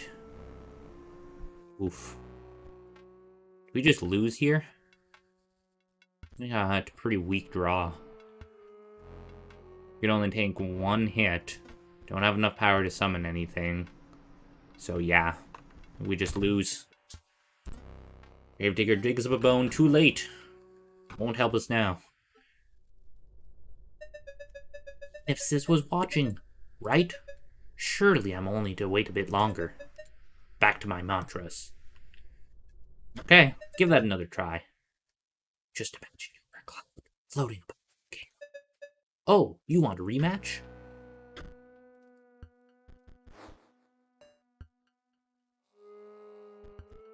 In this hand now. I feel like all my cards need at least a little bit of setup, whether that's getting a few bones out or something. So, a little tough. Now that I'm looking at Ruby Golem, if I kill Ruby Mox up right off the bat, do I not need, if I kill Ruby Mox, I think Mage Knight will die, because Ruby Golem doesn't count as a Mox card until it itself dies. This is interesting now. Thinking we place Franja's Mox to tank one of these cards hits. Guess it doesn't matter, because we're just going to die either way. Alternatively, I kill this right away and bring out Gravedigger. I don't really need bones for anything. Let's see what I draw next turn. Okay, here's something I could use bones for.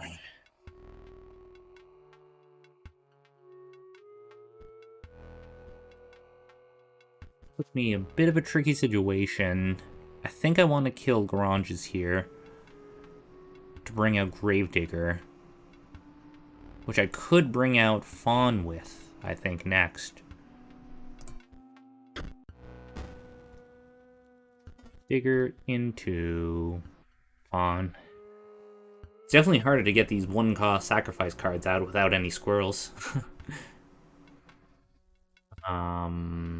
Goodbye, Gravedigger. Let's kill Ruby Mox here now.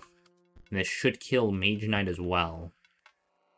I'm understanding how this works right. Fawn moves to new space. Mage Knight requires Mox cards to exist and therefore dies. Perfect. These golems don't count. Fawn moves into a higher form. Will provide a nice 2 damage here, which will allow us to live one more turn, thankfully. Oh, and it'll even tank this hit. This is perfect. Now that we have 4 power, we can finally get Steel Mice out to, kill one of these Moxes. Or, Golems. Steel Mice reproduces. Another Steel Mice card comes out. Ruby Golem leaves a Ruby Mox in its place.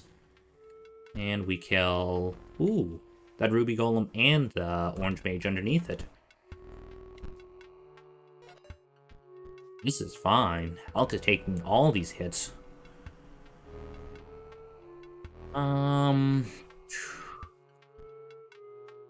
That's interesting. These require 4 power to summon it, and then it recharges next turn. So as soon as you're, like, 4 however many turns in, you can really start summoning a bunch of these out. That's a pretty good effect.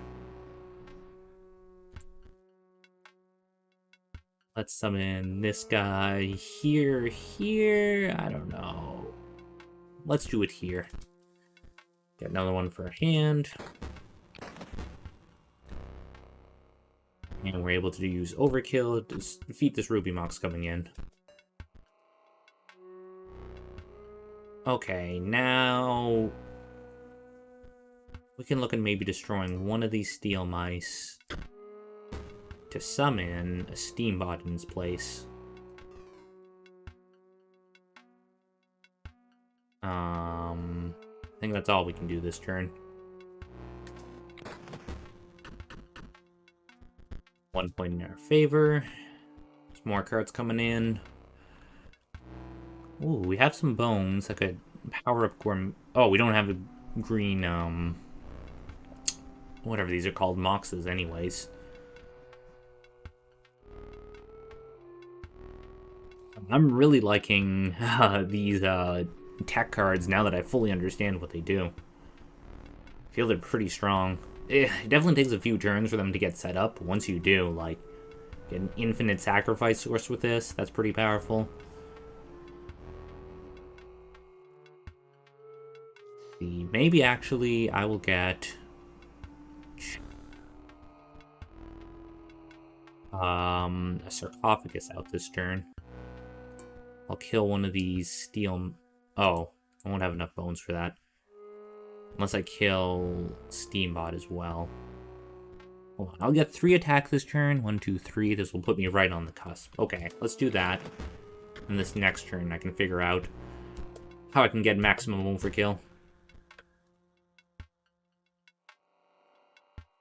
Okay, I could sacrifice these two to bring out Bloodhound. And then... Oh, I would love if I was able to get Sarcophagus up. Maybe I could have done that last turn, but this will still work. Hold on. This won't deal damage anyway, so I think I can just sacrifice it.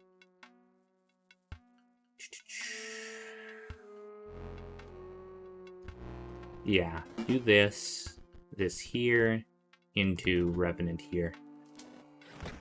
And this is a nice couple of foils.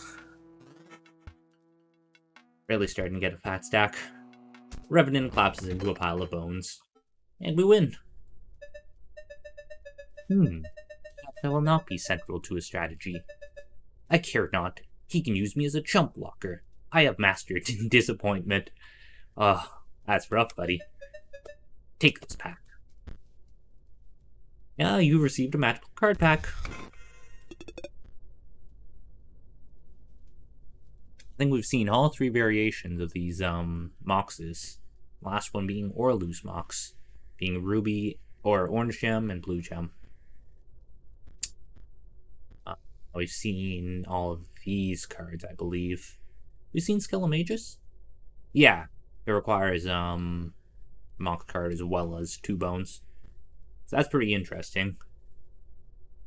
Actually, were we running a Skelemagus in our deck? I forget. Go. The door to the next floor. Oh, I actually aren't. Oh, no, yeah, here it is. We just haven't drawn it yet. I totally forgot it was in here. I don't think I would want to run another one. I feel like, Revenant is a lot better. It's hard. I only have 4 Moxes in the deck right now. I'm almost tempted... If I had more tech cards, I may just drop this Mox synergy altogether and go for tech. I feel like it's more powerful. Especially Steel Mice. I find it amazing. It just allows you to get so many sacrifices for all these great cards. But for now, let's stick with this deck. May tweak it some more if we find any new cool cards. Okay, another chest. Or there's a couple notes here. Let's read through them. The note reads, "The top sigil is found by the greedy." The note reads, "The middle sigil is found by the pale." And the note reads, the bottom sigil is found by hard of hearing, or by those who hear too easily. So greedy, the pale this one was, and then hard of hearing, or not too hard. Let's open a card pack while I think this over. The chest is empty, save for a single card. That being a rabbit. Reach back in for more, and notice a sigil where the card used to be. Also an airborne symbol on this. Oh, that's the sigil I saw. I get it now. In this corner? Weird. Oh! Well, that's a sigil. These weird dark corners. Had to mean something. There's also these hints to consider. Unless these are just, like red herrings. Found by the greedy. Oh! The greedy would be the person going for the chest, right? Middle sigil is found by the pale? And then the bottom is found by the hard of hearing, are those who hear too easily? Maybe that's not how it relates. I just thought the greedy would be like the person going for the card. I don't know what these other two would mean, though. The sigil is found by the pale? What are these sigils?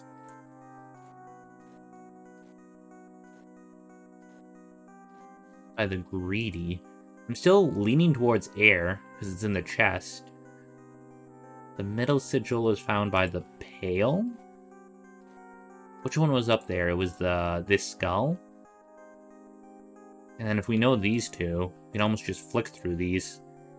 Oh, wait.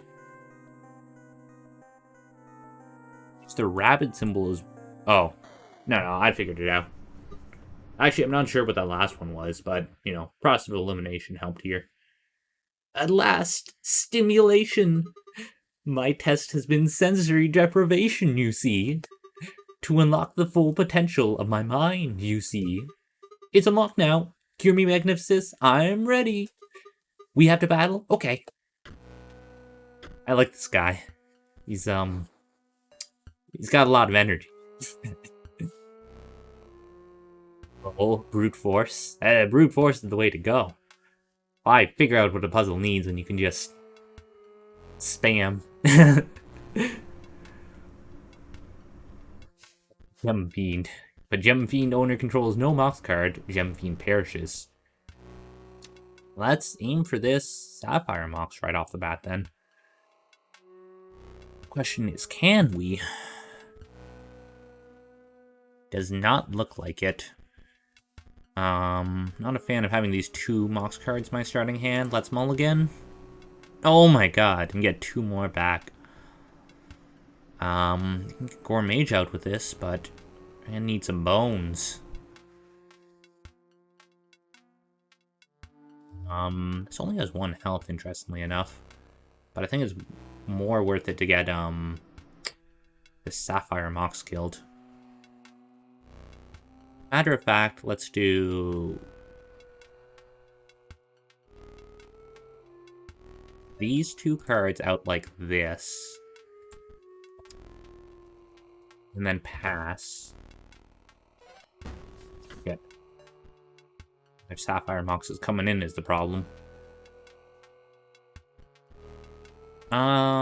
This is fine though, because we can do Gore Mage here. Potentially just... It may be worth it to get Elk Fawn out here. Just use as a sacrifice. I was thinking just killing this, powering this up to kill Sapphire Mox. But Elk Fawn is an amazing card to get out early. As long as you're able to keep it safe for 1 turn, like holy shit. Getting a 2/4 for a cost of 1 is pretty broken. And what's the disadvantage? It moves around? Okay. Let's kill this guy. Elk Fawn will move into a new space. We do take 1 more damage from this airborne, but now we have our 2/4 elk out. 2 bones, 6 power. Can't do anything with this, sadly. This is actually a bit dicey. Okay, it's nice that we were able to kill this Gem Fiend coming in. This airborne one will just keep chipping away at our health, though, if we can't get anything else out. But okay, with Skelemages we can get out now to buy us some more time. Probably more time than we'll need.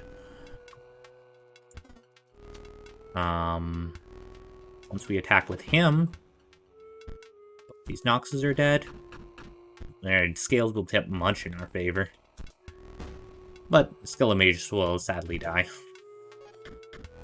We'll take 1 damage. Oh no, these are airborne. Okay, and now we can actually place Gravedigger here to act as a source of bone generation. We can get Sarcophagus set up. Next turn we can get Steambot out. Yeah, we're good for this match. Gravedigger digs up a bone. Let's actually look at killing this Hover Mage, I'd say. Bonk this guy. Bring out... Yeah, this guy. Another bone with Gravedigger. Next turn we can get Sarcophagus. But it may be too late at that point. Maybe we should just get Revenant this turn? No. Honestly, that's fine. We're 1 off from winning. Yeah. Just get Revenant out now. And collect whatever overkill we get. It's gonna be another 6. Damn. I need to hit up those traders soon. Revenant collapses into a pile of bones. That was incredibly stimulating. We aren't done here, right? I wish to see the light again, to sing, to dance. You wouldn't leave, would you? You received a magical card pack. Ooh, another new tech card. Double Gunner. Oh, and here's one that has, bifocal?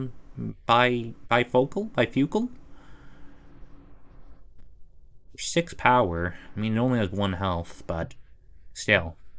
As we know from, part 1, bifocal can be kind of insane.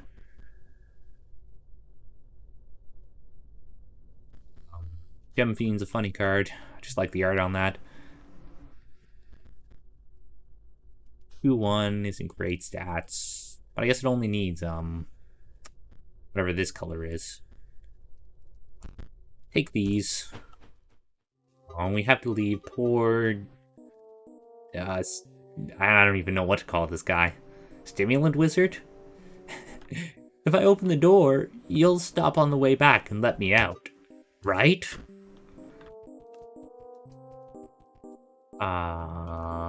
Hey, we'll do that when we get back down. I think now we have Magnificus? Like he's been doing some painting. What's this note on his table? The note reads, Dearest Grimora, I believe PO3's plot may go far past the extent of a common power grab. Indeed, this great transcendence will have catastrophic and unpredictable results. This note is incomplete and ends abruptly. I urge you to consider... Consider what? So we can see, Magnificus here is the one who was using those paints. I wonder if we should check this back room before the fight. Well, this may just be a quick way down. Let's talk to Magnificus. Ah, you are here at last. How do my pupils fare? No matter. There are far more concerning issues at hand. Do you understand the canvas that you have been woven into? Nay, you are the brush, and the artist moves you with a terrifying mastery. My eye aches with premonition. That's also something that occurred to me off-stream. The 4 cards in the beginning, I'm pretty sure correspond with... Well, no, sorry. The 3 cards from part part 1, I'm pretty sure correspond with these masters. So I'm guessing Magnificus is going to be the wolf, the guy with one eye. Or, yeah, the wolf with one eye. I don't know if he was like the damaged wolf or something. The otter, I'm going to guess, corresponds with it. Or it wasn't an otter. Was it a stoat? Yeah, I think it was a stoat. The stoat must correspond with the tech guy, who have yet to meet. I think CP03 or something. And then the bug must have been the lady we just beat. The undead chick. Just a small detail I noticed. Anyways, back to the story. And I see that your ambition is to take my title. How sad. It will never happen, you see, even if you defeat me.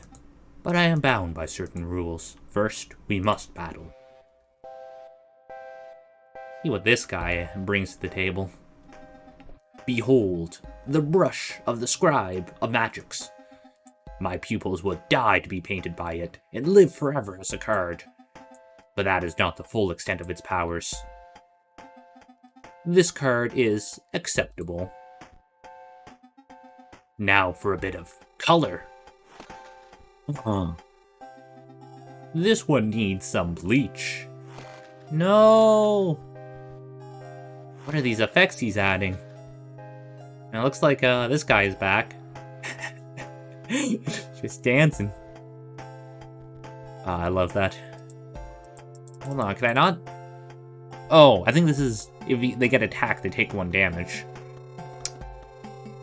And, geez, Magnus Mox provides green, orange, and blue gems to its owners. So, it's gonna be hard to take out these guys.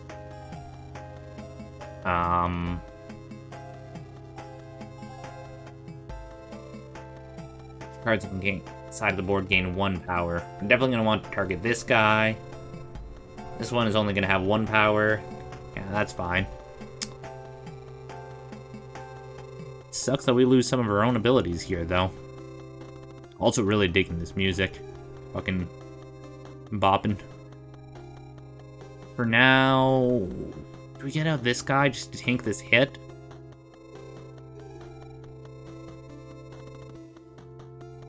Thinking.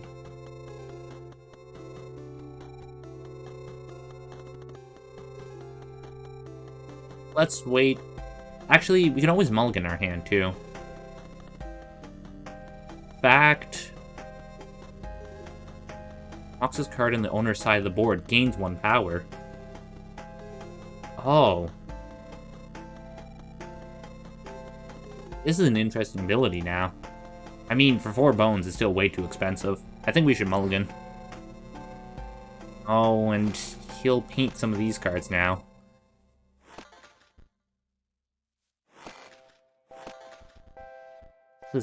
When Raven is played, a rabbit is created in your hand. It's just a free sacrifice. When Sarcophagus is played, you draw cards equal to the amount of Mox cards. It's not good. And then Gore Mage. Once Gore Mage is struck, the striker is dealt a single page of damage. Well, we can get Gore Mage out and start damaging Green Mage.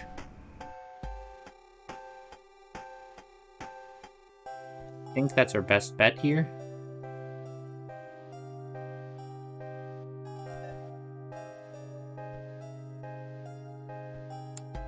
These two will just trade with each other is the problem, which I guess is fine. Let's go next turn. Gore Mage's spikes dig in. Now we just get an Emerald Mox. Gem Fiend's gonna be hard to kill considering this has 9 health. I don't think that's gonna happen. Probably just use them as a source of bones. Technically...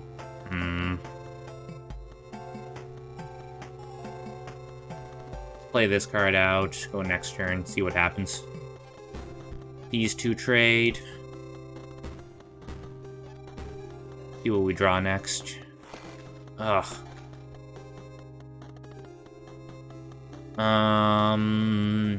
We can't do shit. 1 more damage to our face. We can get this guy out.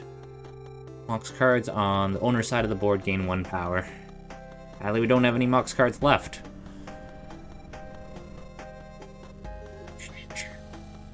We just die here?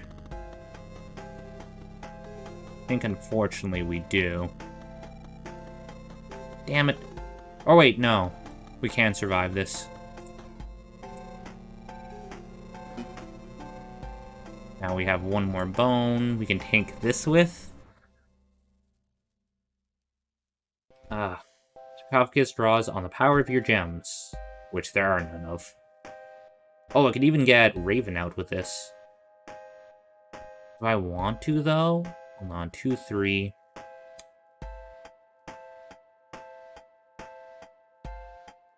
Well, I think we pass. This dies, which is sad, but... Okay, now we have a source of what? Rabbit cards?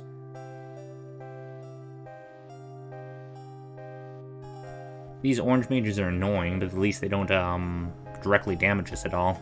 We just need constantly something to tank this guy with.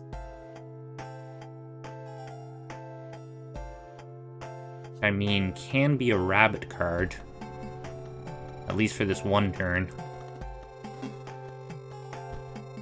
Elfon pulls out a rabbit. And even gets a symbol added to it. So we'll be able to do 1 damage to Magnus Mox here. Nothing else. Oh, of course another orange mage is coming in now. Oh, perfect. When Thick Droid is played, you gain cards equal to the number of Mox. No, that's not going to affect us. But he's actually going to be able to take 1 hit, which is nice. 1 more point in the scale in our favors. Oh no, never mind. Another orange mage came in. Okay, you can take Skull Mage out here, who will actually deal some decent damage to Magnus Mox, if nothing else.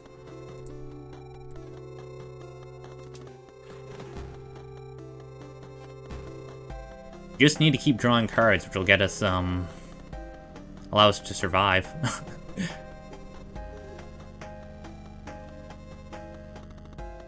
I'm actually trying to think now. If I kill this... If I summon this away from Magnus Mox, would I be able to... still survive? If I killed one of these, Elkfon would do 1 damage, shift the scale slightly in our favor. And then I'd be able to survive this 2 hit after this guy comes in. So let's do that. A little bit risky. I'm wondering if I shouldn't actually try to focus on killing him, but I think it would be better to get rid of these orange mages. I don't know. That's 2 damage. Now we can't play this card, sadly. We still get 2 damage out. He'd deal 1 damage to us, so we would gain.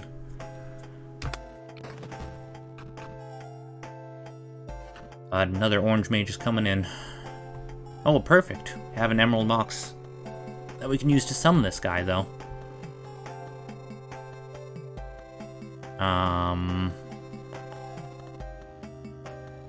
What's the play here?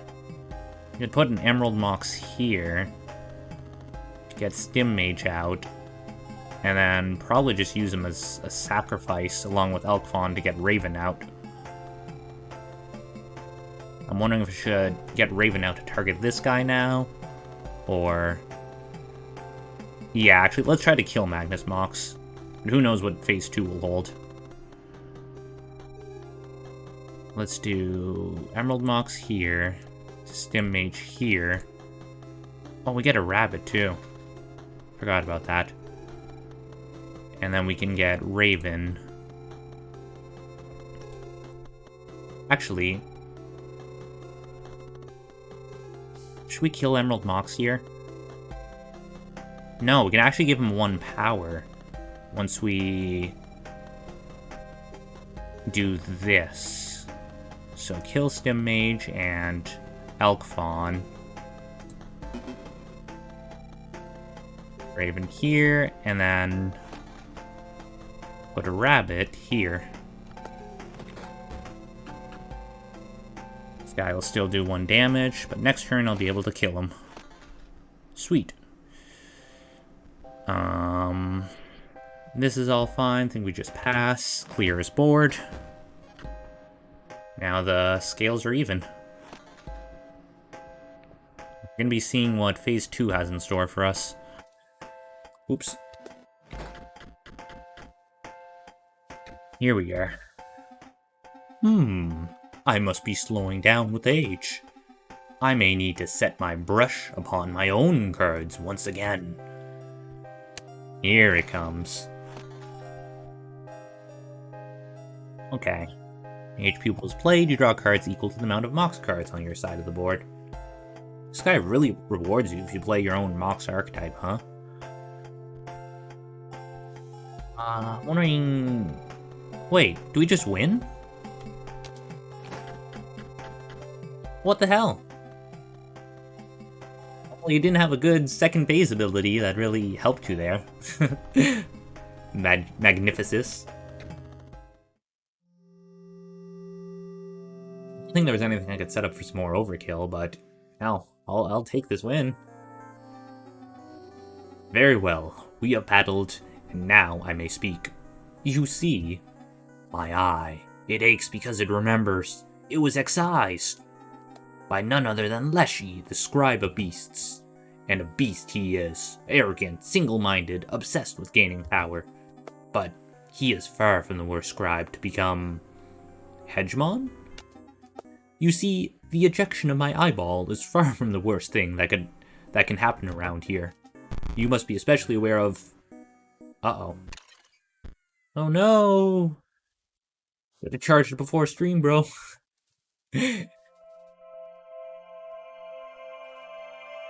What? I guess we're getting some more video clips now. And we've got our battery fully charged. These, like, new ones, too. Watch them find out. I think I've just got to send it. Just gonna send it. Women may concern. It's a bit formal. Oh, for thinking it. Hello there! Exclamation point. My name is Luke Carter, and I'm a fan of your collectible card games. If you've ever taken a look at my YouTube videos, you will know how appreciative I am of the merch that you've sent me over the years. So it was a great surprise to learn that there is a digital version of Inscryption. I think maybe one of my fans pranked me and buried a copy in the woods near my house. Upon further research, however, I have not been able to find any record of this game. Is this some kind of elaborate hoax?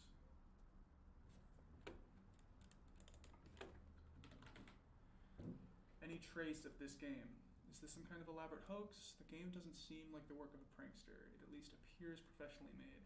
I am both puzzled and excited by this discovery. Any information you can provide would be much appreciated. Thank you, the Lucky Carter. Okay, good enough. Cool. Send out an email. So I'm wondering, I guess, like, the publisher of the card game? Somehow he has access to the email address? I guess he did say near the beginning, they've sent him, like, packs before. Let's see.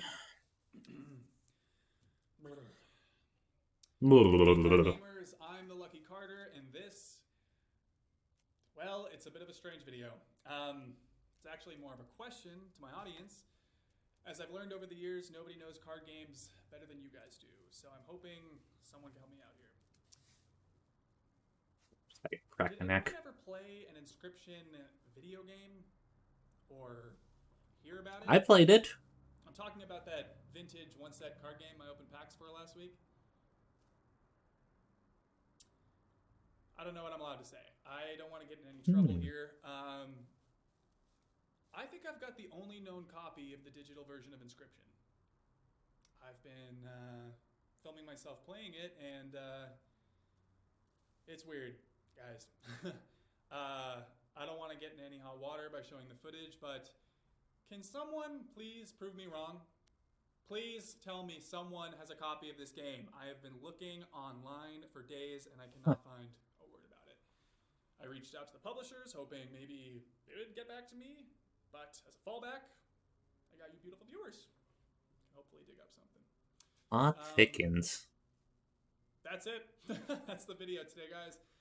Thank you so much, as always. And, oh yeah, what the fuck is the card?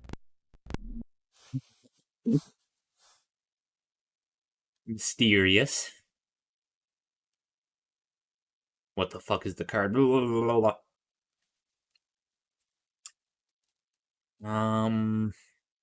Huh.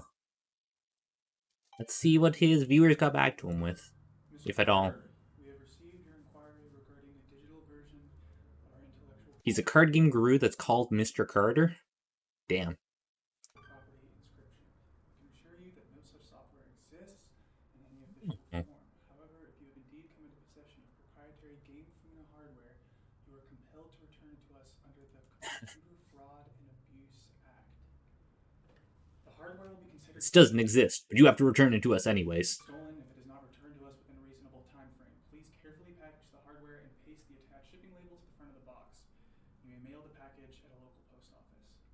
We would like to avoid taking legal action in your case, so please do not delay in returning the proprietary software. Sincerely, Game Funa, Customer Happiness Department. What the fuck? What the fuck indeed. Well, that's not too informative. Moving right along. Looks like we're missing out on October 15th. See what happens on the 16th. I think this woman's actually from Game Funa. She came to my door yesterday, and I didn't answer. This time I'm going to record it.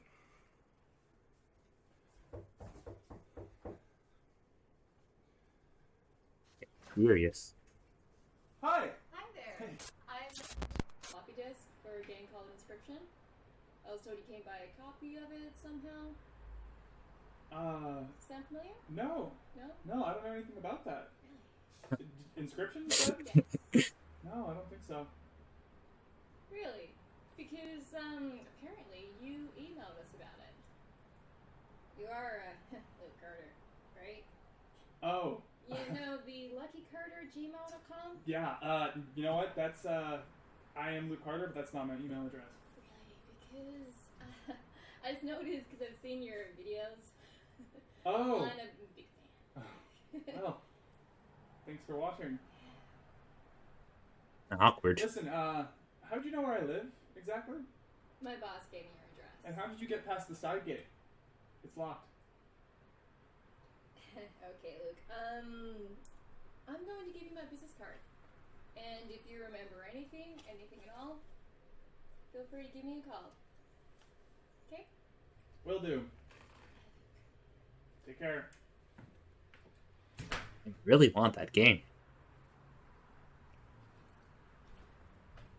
What the fuck?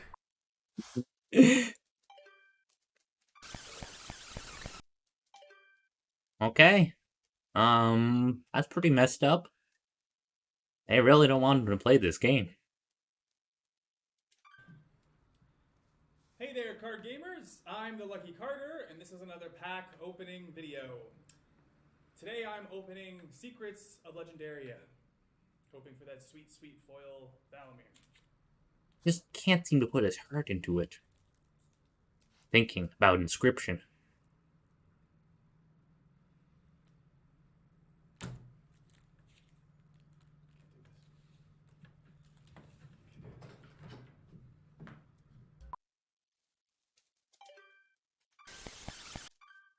I wonder if there's like some hidden messages or something in these error things.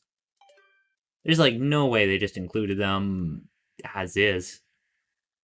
I mean, I guess I know it signals like the passage of time, like these are missing dates. He had something recorded. You're not seeing the full picture, but like, I don't know. I've seen enough ARGs that they're probably gonna slip something in here.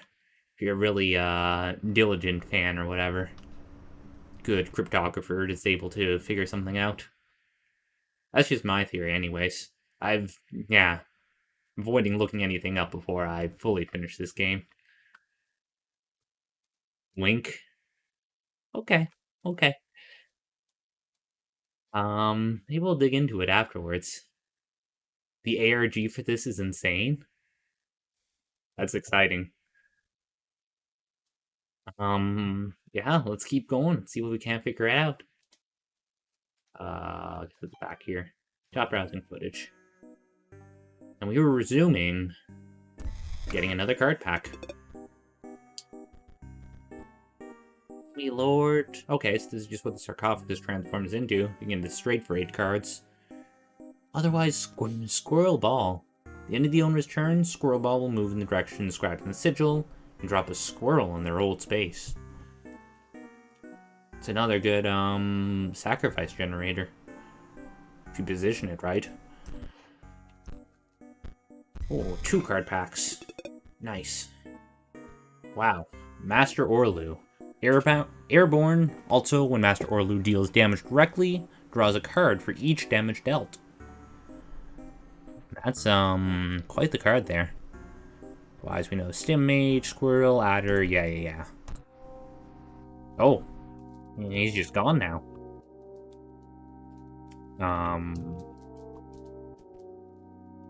What? How does WASD work? On the arrow keys? What's up with that? You can only use W or A to move left. Okay. Can't interact here. Did we read this note? Yes, PO3's plot goes farther. Ends, I urge you to consider ... Let's go check on the stimulant mage. Oops. Stimulant mage. Staircases fuck me up every time. Oh, wait, can we not go back now? I wanted to go back for him, no! Oh well, at least we saw him dancing during the boss fight. And let's check to the right here. Let's check these corners first.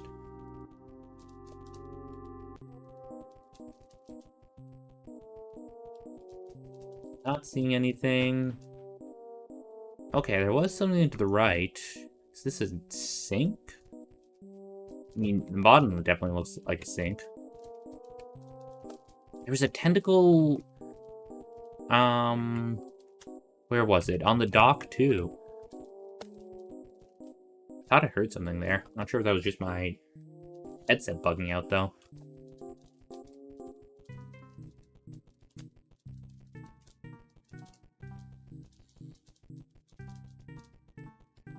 And interact with other types.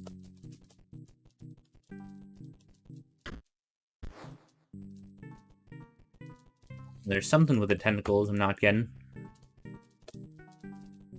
Also don't know what changing between your character here is. There's also like a little bit of paint.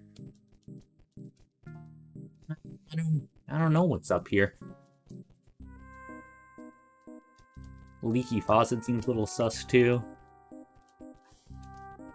I don't know. Nothing making sense to me right now. Maybe we'll come back later. Oh, I believe you can click on the tentacles. It's a bit unintuitive, though. You're actually right. I think I clicked on the last one to get the clover to appear. I forget. It's like partly point and click. That's why I wanted to use WASD to move around. I don't get why half the keys are disabled. Okay. Great Kraken. Great Kraken submerges itself during its opponent's turn. Yeah, just submerge card for 1/1. 1 sacrifice. Cool. Another one for the collection.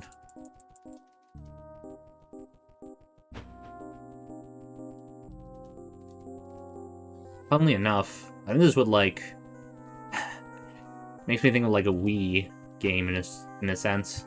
It'd be a lot more intuitive to have like moving around with a nunchuck and then having your Wii remote pointed at the screen. A weird thought. Okay, back down we go. Let's take a look at what the trader has. I don't know if her stock refreshes. You wish to trade?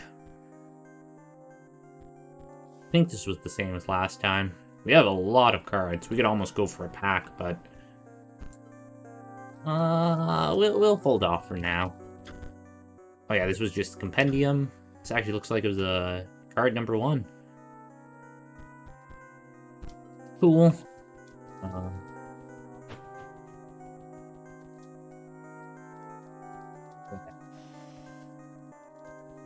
let's keep going, I guess. Wondering if you can do this Leshy puzzle. I just somehow couldn't figure it out earlier. It didn't look like there was anywhere I could go. Oh, wait, what the heck? I think I just missed this mushroom house over here. Oh, you have found us here. This is good? This is good. We require duplicates. Do you see this diagram? 2 of that. I actually think we have 2 Gravedigger. Thank you. Oh, you have the cards? Sacrifice 2 your Gravedigger. Gravedigger is a pretty good card, but I mean, he just combines them, right? So it becomes a better card? Right?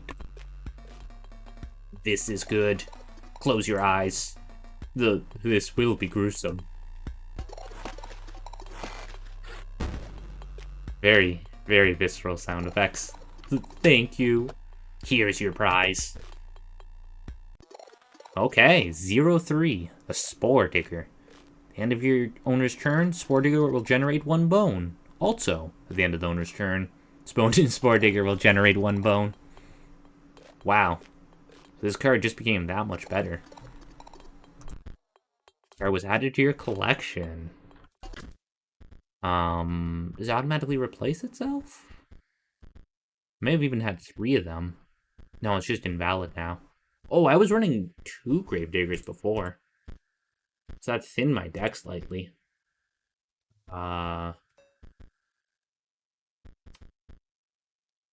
Whatever, though. Definitely more powerful. I just need to think of something else to run. Get any new, like, especially powerful cards? Okay, 1 bone, create a skeleton in hand. That's not that great. 13 bones seems like kind of a meme. 8 bones. These are all expensive. Oh, this one was interesting. Double Gunner. Run here. It kind of sucks you just mostly have to wait this out, though, to be able to summon them. Oh, I think I have more. Yeah, I still only really run cards that require green. Blue. I could technically replace these 2 with these 2. Or wait. No, Core Mage requires green. I still don't know how I feel about, running just a few Mox cards. It really feels like you're reliant on drawing these, which are bad to begin with, and then reliant on drawing the cards which synergize them on top of that. Don't get me wrong, some of these are powerful, but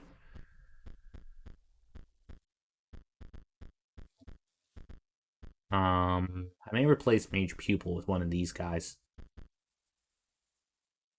Yeah, he's just a stronger version of it, right? Or no, he specifically requires... I missed that. He requires the blue one.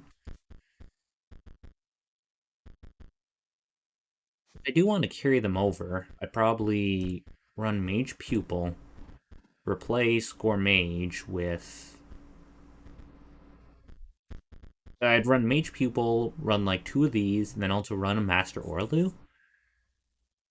What's this guy do again? Master Orlu deals damage directly, draw a card for each damage it dealt. Giving you free draw is actually pretty powerful, but... And again, you're reliant on specifically having Orlu's Mox as well.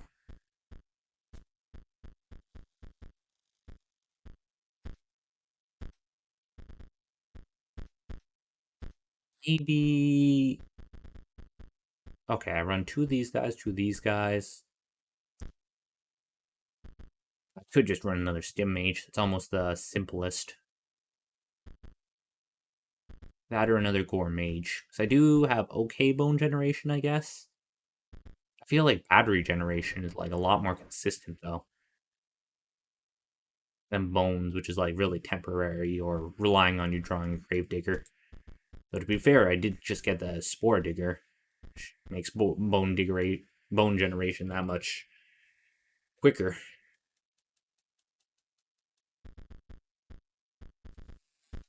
Speaking of bone cards, are there any powerful ones I may want to run? Telemagus is situational. I literally just could throw in something like another Revenant. That wouldn't be bad.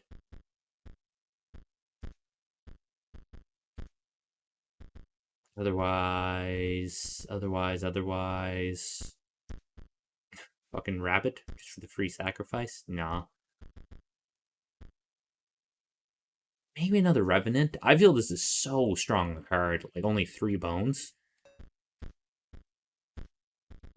It's gonna be between that and something like Stim Mage or Gore Mage. Let's try Revenant for now. Oh. I don't even know if I have one of whatever this card is. I keep forgetting can't use WASD. Pretty funky music in here, too. Again, very visceral. We can talk to him, and I think he'll tell us we do. You see the diagram? 2 of that. Please? Yeah, it doesn't look like we do. So cool. There's that building now, too.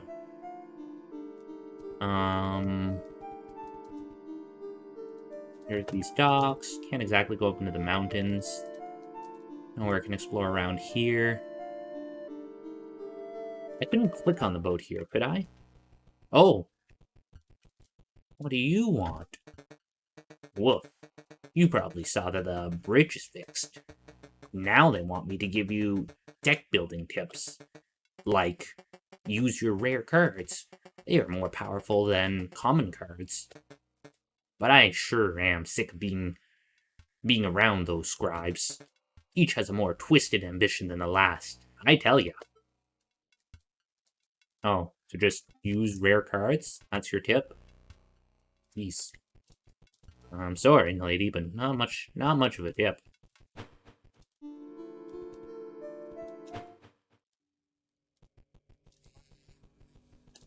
This area. No fish, no pass. This person's looking for a picture of their dog? I'm sorry, I can't help you. I need some, maybe dog food first? While I'm here, I wasn't able to get anything last time, but still no pelts. Inscription is such a play-to-win game. Need rare cards to succeed. Shake my head. Yeah, they're really making you drop money on these booster packs. It's unethical that they'd fuel people's gambling addictions like this. This is interesting. We get a Stoat here. 2 sacrifice Orboros.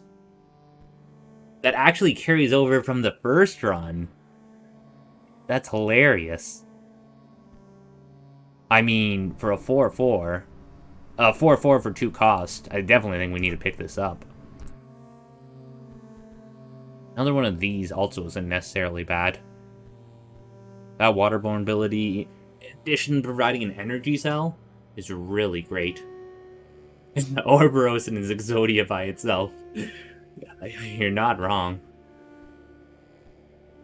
What's my other 1 sacrifice cards? First of all, let's drop... what? Maybe either Raven or Bloodhound. That's tricky, because they both have their own situations. Obviously being airborne versus moving to empty spots, like, help you tank damage. They're both 2/3 otherwise. I'm leaning towards dropping Bloodhound. Raven just gives you that guaranteed 2 damage right away. Definitely put in Orboros. Otherwise... yeah, what else do I have as far as sacrifice cards? The 1 cost Elk Fawn. Is that literally it? I think I'd rather keep that than a fucking Stoat for 1/2. What else does she have? A squirrel? I accept foils. Do know my preference is pelts. Oh yeah, Herakle is the other one-cost one I have right now. It's honestly pretty nice. Getting that extra energy cell. Like, to get this in your starting hand is great. But I also haven't bought a pack yet. I'm kind of tempted to try it. So you get at least one rare. 2 common beastly cards and 2 common cards of any type. Wait, I'm thinking of something that isn't reliant on blood, but it's still fairly strong. Oh, since you can just summon it and resummon every turn. Oh yeah, I missed that earlier message. Yeah, Ouroboros is still just fairly strong in general. I'm gonna try a pack, just because we haven't gotten one of those yet. And I do like beastly cards. Ho ho ho, Mantis God. Great to see you again. Otherwise, another Elk Fawn is excellent. A Bolt Hound is interesting. So a 2-2 for 6 cost, yeah. Let's take all these. Holy crap, I'm tempted to run. And Scott is still only 1-1. Elk Fawn, I think, is ridiculously strong. Like, for the cost of 1 sacrifice, if it can survive for 1 turn, it becoming a 2-4 is insane. Maybe drop, like, Mage Pupil, put another Elk Fawn. I'm even thinking of dropping Insectodrome for Mantis God. I definitely don't want to lean to having too many cards that require sacrifices, and, you know, not having other cards I can summon in their place.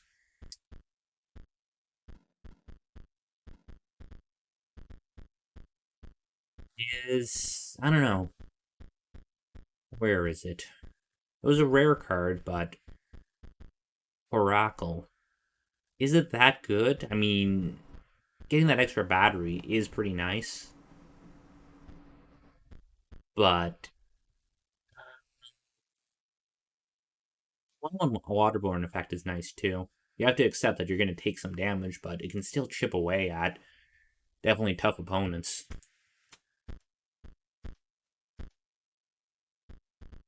Could include another rare card. Like Mantis God seems really strong. I'm wondering if it'd be stronger than Herakle, though. Mantis God is like 3 damage card effectively.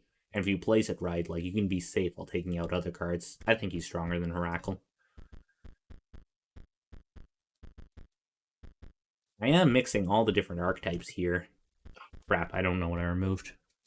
Is there an undo? Control Z? I think maybe it was a Mox. I think I had 2 Emerald Moxes. Which, yeah, I should still keep in, I think, for now. If there's one archetype I could drop, I definitely feels like it could be this Gore Mage, Stim Mage sort of type. Like, this 0-2 is okay at best. I don't know what I'd fully replace them with, though. I have enough. I could lean more into these bone cards, I guess. Necromancer may be okay.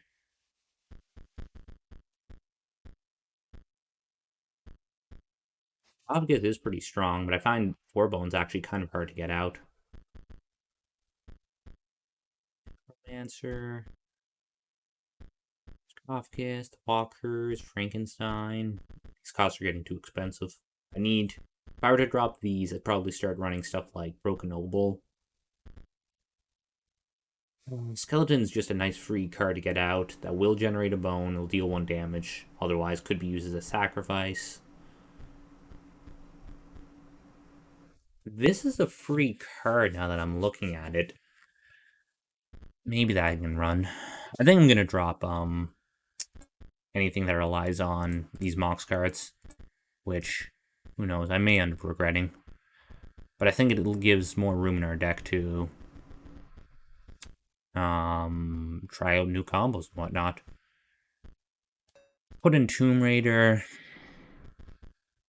feel like I don't have a lot that synergizes with Necromancer, so I'm still reluctant to run him.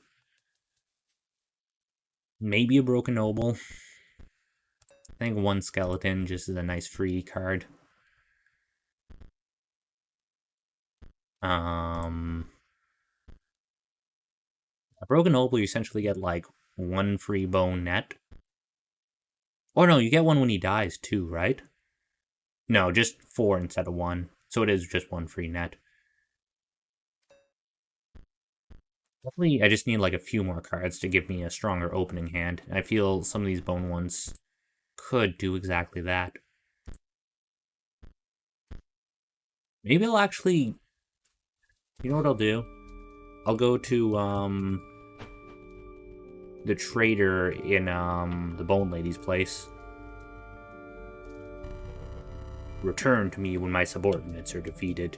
You may wish to start with a prospector. What do I need a picture of for him again? Dig, nabbit. You seen her, my hound? A good meal always gets her out. Now where'd I lock up that meat again? I thought I could get into the side thing here. Maybe if I keep talking to him, he'll say, You seen my hound? Some meat in her bowl is bound to get her out. I'm just forgetting where I stowed that meat.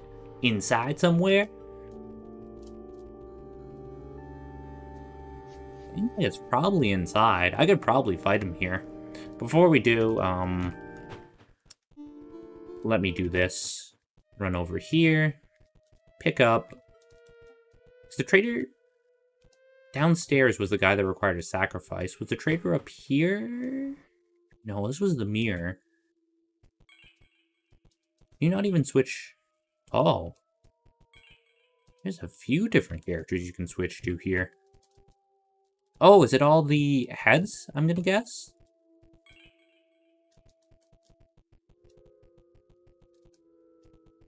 Oh yeah, this is this guy's head. Oh, this is the same guy, just with a different shirt? So, like, randomizes your appearance, I'm gonna guess? It's probably some part of some puzzle, too. I've no doubt. I think the trader is the room to the left here, though. Okay. You wish to trade? Are any of these good? When Draenor perishes, the creature inside it is released in its place. I'm forgetting what the creature inside it was. For 1 bone cost, it's not bad. Otherwise, I think I already have 1 bone heap. Zombie and skeleton, or whatever. Let's just get another pack. You receive a deathly card pack.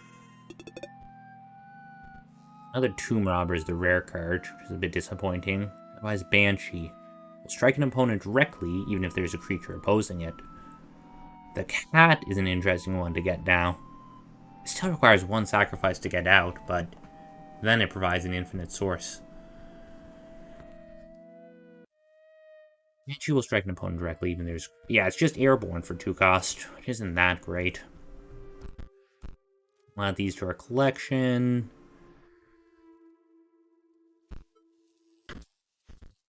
Again, we're only at 16 now. Oh, I'd be down to run another copy of Steel Mice. These are nice cards to get out early, provide just sort of, some sacrifice generation. Could even run another Steambot. Maybe Double Gunner would even be better. It's a little bit awkward that he can't attack directly in front of him, but he essentially provides 4 damage. I just mostly want cheaper cards that could be used as sacrifices. I think maybe another Tomb Robber would be good. Maybe 1 1 Necromancer isn't that great. 2 bone cost. Airborne 1/1 is meh. Sarcophagus may not be bad. It transforms into a mummy lord. That's pretty amazing. What was this one, though? It's only 1 bone cost. Droger. That's interesting to me, because it takes 1 damage, and then it transforms into something else. I'm actually going to pick this up. Oh, it's an interesting one that was put in its place. Pharaoh's Pets. Pharaoh's Pets is counted as 3 blood rather than 1 when sacrificed. Also, when Pharaoh's Pets is sacrificed, it does not perish. Wow. I mean, 6 bone makes it really hard to get out. But, like, you can set up with this. Damn.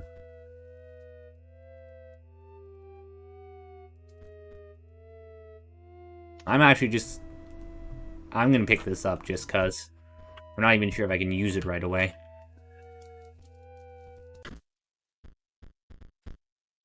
Like, ideally, I'd use it in a deck with, Orboros, right? Or, no, sorry, Urieli. Like, I feel like I have some of the parts here. Like, a good source of bone generation with Spore Digger. And then, obviously, summoning Pharaoh's Pets into potentially, like, a few good, cheap sacrifices to bring out some Urielis. Who knows, maybe, like, for the final boss, I'll have to put together something like this, but for now, let's just throw in a Droger, because I think he's another good card to get right off the bat.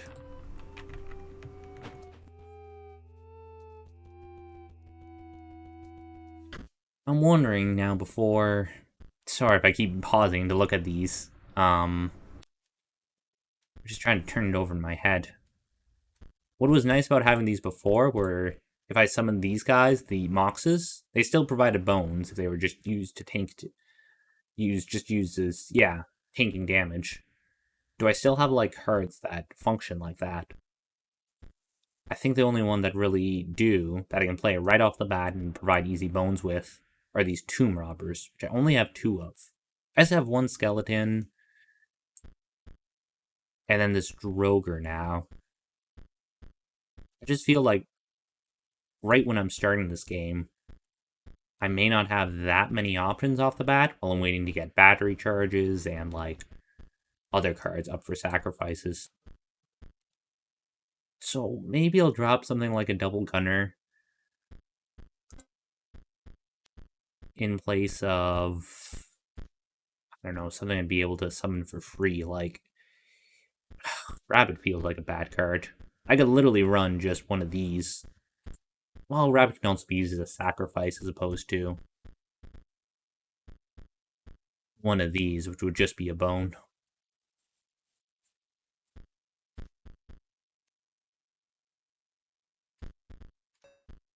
Maybe I'll run one of them.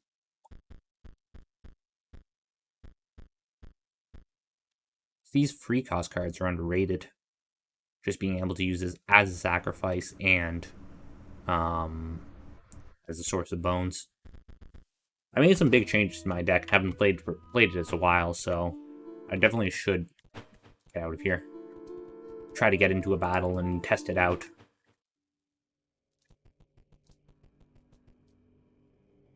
Two is equal to 3 is what this blood pile says. I'm wondering if somehow there's a puzzle in here that corresponds to it. I think there was a pack I solved a puzzle to get. Hold on. Oh, wait. 2-3. There we go. You take a stinking pile of meat from the safe. So I could have done this, like, right off the bat, too. But, that's fine.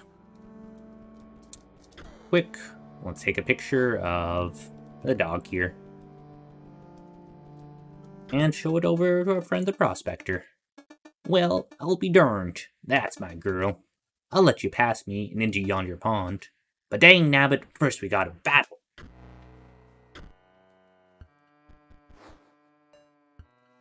Okay, coming in with a squirrel right off the bat. Nothing too scary. Yes, Looks like now we're running into the problem of not being able to summon anything right off. I'm tempted to try to hold on to this until I can get something to get Spore Digger up. Maybe I should mulligan. Nah, we're gonna take a risk. Bloodhound's coming out, and we still got nothing. Shit. Okay, we can get Insectrone out. And I think we want, get Elk Fawn? We can get Elk Fawn and Spore Digger out, so... Insectrone... Oh, I forgot this will leap to block, too. Sacrifice that to get, Elk Fawn out. I think is the play. And then we want to place it here to be safe. And then, now that we have a bone, we could get Spore Digger out. We'll be able to get 4 bones off of him. For, this hound will kill him. Fawn moves to new space. Spore Digger digs up 2 bones. Elk Fawn transcends to a higher form. Well, this is perfect. We can keep Spore Digger alive now. We play out Steel Mice. Steel Mice reproduces. Bloodhound leaps over. And this is fine. Tip the scales back over to even. Elk Fawn moves to new space. Spore Digger digs up a bone. And now we can get Sarcophagus out. And then immediately summon something else out to get Bloodhound off. Get Bloodhound away from him. Just thinking here. Steel Mice seems like the obvious choice.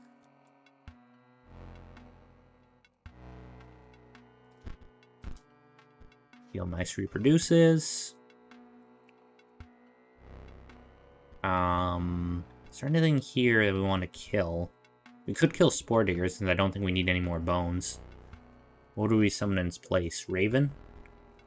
We could sacrifice these 2.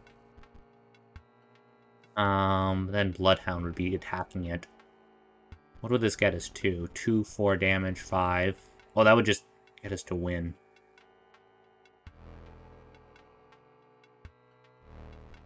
Let's actually... Let's just pass for now. Spore Digger digs up 2 more bones. Spore Digger's dead. And Sarcophagus is now 3-3.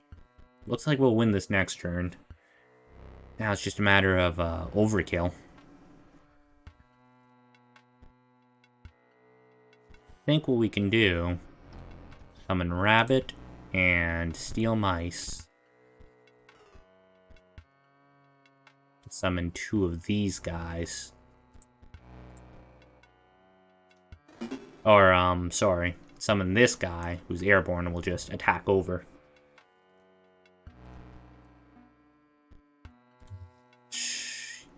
Yeah, we can throw this guy out here. It won't really matter. Pay bones, get skeletons, whatever. This thing is just as much overkill we're gonna get. Nice. 4 more foils. And miners, or prospectors down. Fair's fair. You beat me. Ye beat me like a dog. Take this. Some say these here cards are better than gold.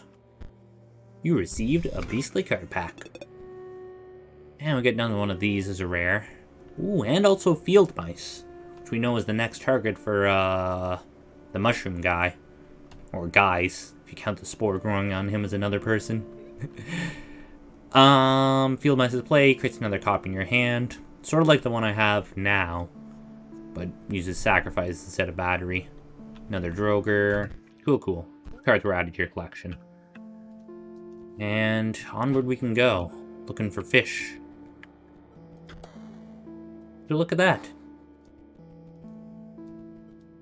Seems like there's bigger fish to fry as well.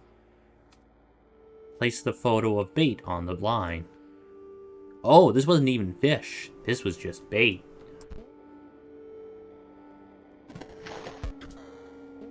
There we go. Now we got photo of a catch.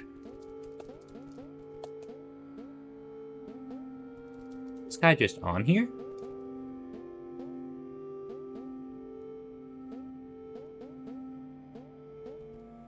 Curious about the pattern. Like he's pulling at the bait. This is like some Morse code stuff? Oh, if it's random or not.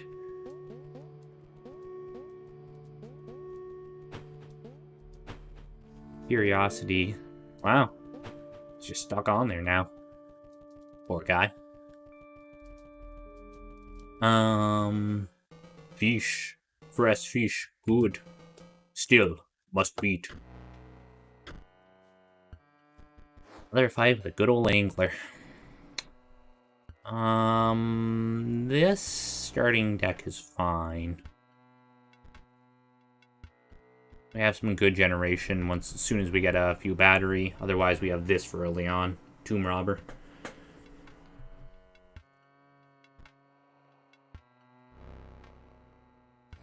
And salmon's gonna be a little bit of a pain in the ass.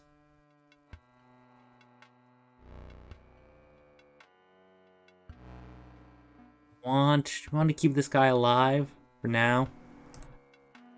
We can take like 4 damage. So let's play some here. Go next turn. Salmon moves to new space. Okay, nothing else coming out. We have 2 more turns to wait. Which, it looks like we're gonna do. Salmon emerges from the deep. Another 2 damage. Moves into Tomb Robber space now.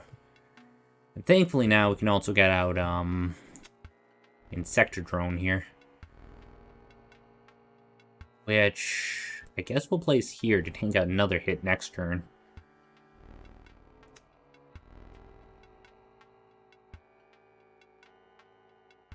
I'm trying to think. This guy's just gonna die regardless. So we'll slightly even the scales. We have another one if we want to spend bones to get skeletons. 1 more damage. Salmon comes out. Kills that. And here comes another salmon. This is where field mice comes in. Let's do field mice here. Reproduce. Get us another guy.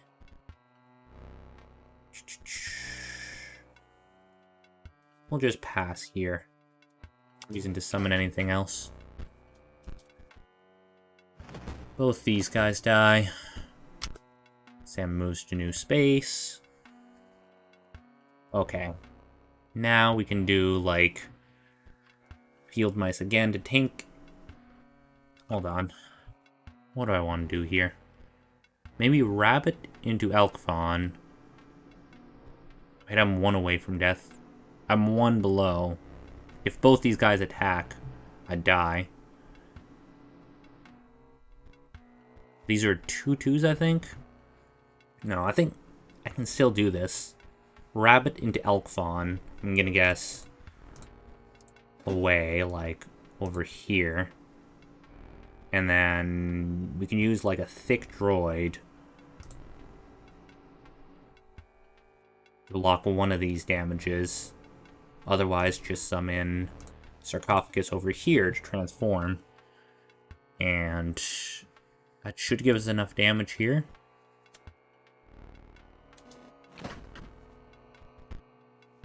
Fawn moves to new space. Salmon emerges. Oh, shit. I thought elk fawn was going to survive there. Oh well. At least Mummy Lord was able to transform. For 1 in favor. So it would survive this hit, and it would still be even. Gotta get another steel mice out just to tank a hit.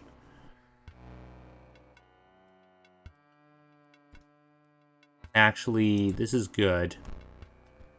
I'll do this. Sacrifice Thick Droid here to get out Elk Fawn. Now we'll stand still and not go into harm's way. That it's surrounded on both sides by these two cards. Oh, do we just win? Because we are 1 in favor already. God damn.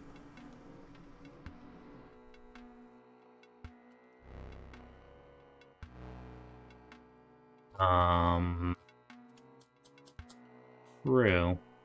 I mean, we could always go for some overkill damage. If we just hold off 1 more turn here. Just purposely kill steel mice or something.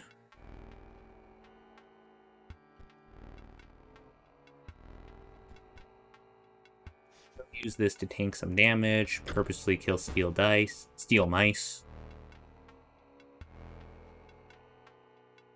Wait, I totally miscalculated. Either way, he's gonna get enough damage on both. I'm gonna do enough damage. So I just threw away 1 overkill. Whatever. I thought it'd survive 1 more turn there and be able to get like a really big hit the next turn.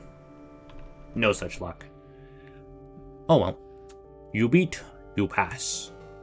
First take. And another beastly card pack. Ooh, we got Mole Man. For 1 sacrifice is 0/6. When an empty space is struck, Mole Man moves to it. Also, Mole Man will block an opposing creature bearing the Airborne Sigil. That could come in handy. Otherwise, we've seen these cards. I believe we now have 2 Field Mice, though. So we could get a powerful card created by the Mushroom guys. Quite possibly. These cards were added to your collection. Oh, we can just walk on past them now. Oh. Can we not step in this trap? Oh yeah, we can move up and around. Damn it, this WASD key. Patches of dried blood crackled as you pried the chest open, but 2 packs were inside. 2 packs. Another Mole Man. Okay, nothing new here, but cards were added to your collection. Another Mantis God. Again, we've already seen all these cards. Nothing exciting.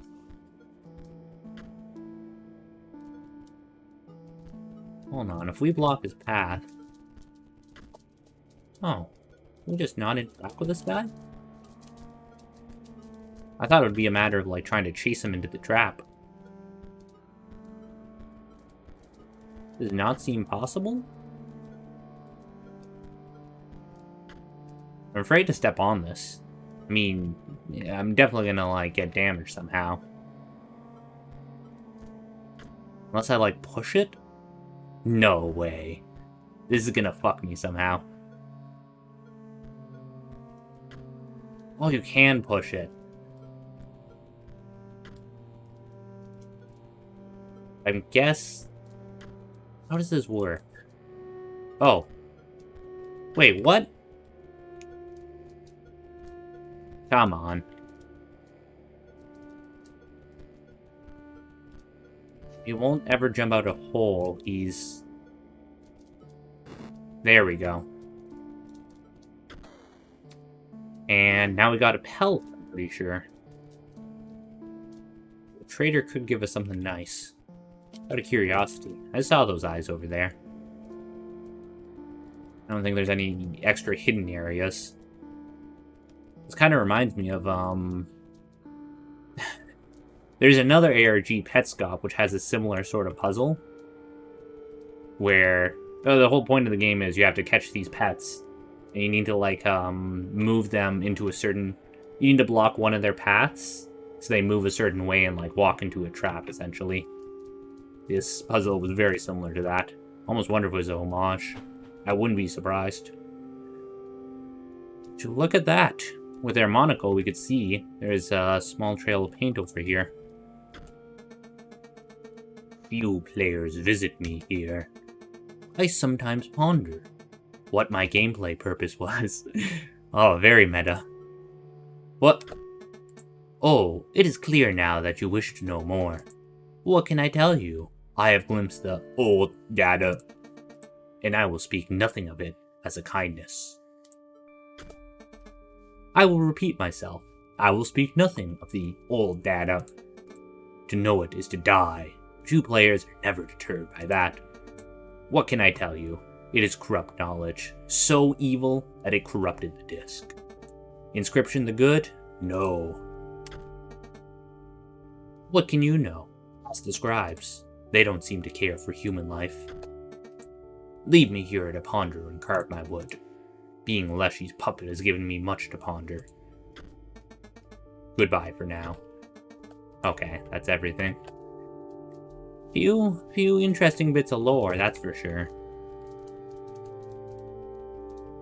These characters are somewhat aware they're in a game then.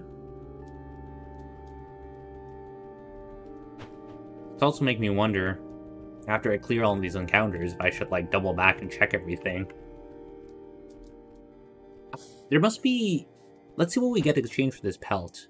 I'm gonna guess there's gonna be like some sort of trading sequence based off of there being a place in the graves where you need to trade. There's a tomb, or I guess a sarcophagus is the word I'm looking for, that asks for a sacrifice. Maybe we'll get this from the trader now? You have brought a pelt. I am pleased. Yet another turn of the skinning knife. It is time to set another trap. Smell the hare's blood on you. Oh, this is like a secret battle? What? Did I need to defeat this guy? Is he considered another one of the minions? Can't remember if he asked or not. The space would be struck, burrowing trap will move to that space to receive the strike instead. Also, when burrowing trap perishes, the creature opposing it perishes as well. The pelt is created in your hand. Okay then. This starting hand isn't too great, considering I can't do anything till turn 3.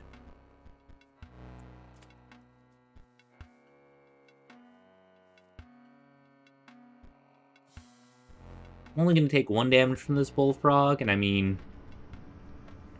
No, we're getting mulligan. Okay, this is fine. Let's play this here to tank bullfrog hits. Oh, I can bring out Orboros right away. Well, hold on. If I do this into... this... Yeah. Is there any reason why I wouldn't take out Orboros? No, right?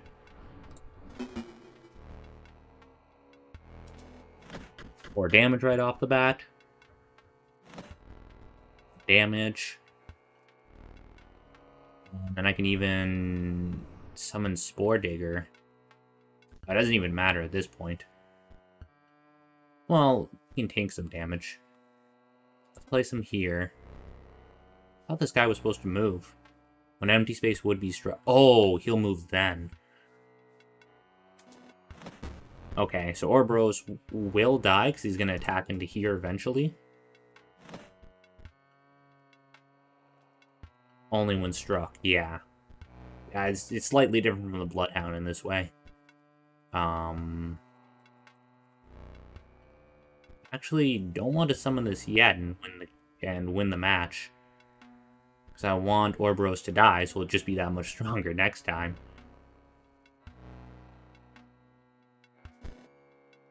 Burrowing trap digs down and pops out to block. Spore Digger digs up a bone. Spore Digger will die here. And I'll take 1 damage from Frog. Now, I'm thinking...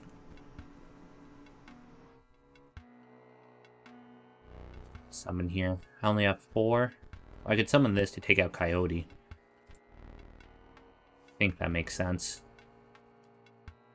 Yeah, if I'm not using Ouroboros, I need to start thinking about the rest of the fight. Burrowing Trap, snap shut. Ouroboros is destroyed. Oh, but yeah, he also has the Sigil. Makes him come up this much more powerful now. 5-5, damn. Just gets better and better. I guess now let's place Thick Droid here. Yes. Oh, I can even bring out... Hold on, what am I? 2 points? 3 points away from winning? I probably could win right away. Well, I can bring out Ouroboros again. And then Revenant as well. That would get me some overkill. Well, and I have 5 batteries, so I can only summon one of these guys. Will definitely just be one I use as a sacrifice. So it doesn't really matter what I summon, because I'm just going to use some sacrifice for Ouroboros. And then Revenant as well. That's 5 foils? Hey. Revenant collapses into a pile of bones. The trap is shut, yet the prey escapes. And the trapper waits for the next victim. You've defeated the 3 of us now. Leshy awaits. You received a beastly card back. Hey, that's a new one. Grizzly. 346. And this is a new one as well. But we've seen this Green Mage. Power of Green Mage equal to the number of green gems the owner has on their side of the table. Okay. Cards were added to your collection. I have 2 Mole Man now. Pretty happy with how our deck is now, honestly. As long as we get you know, Tomb Robber to start off with, anything like that is pretty good. The fact that Ouroboros is 5-5 now is insane.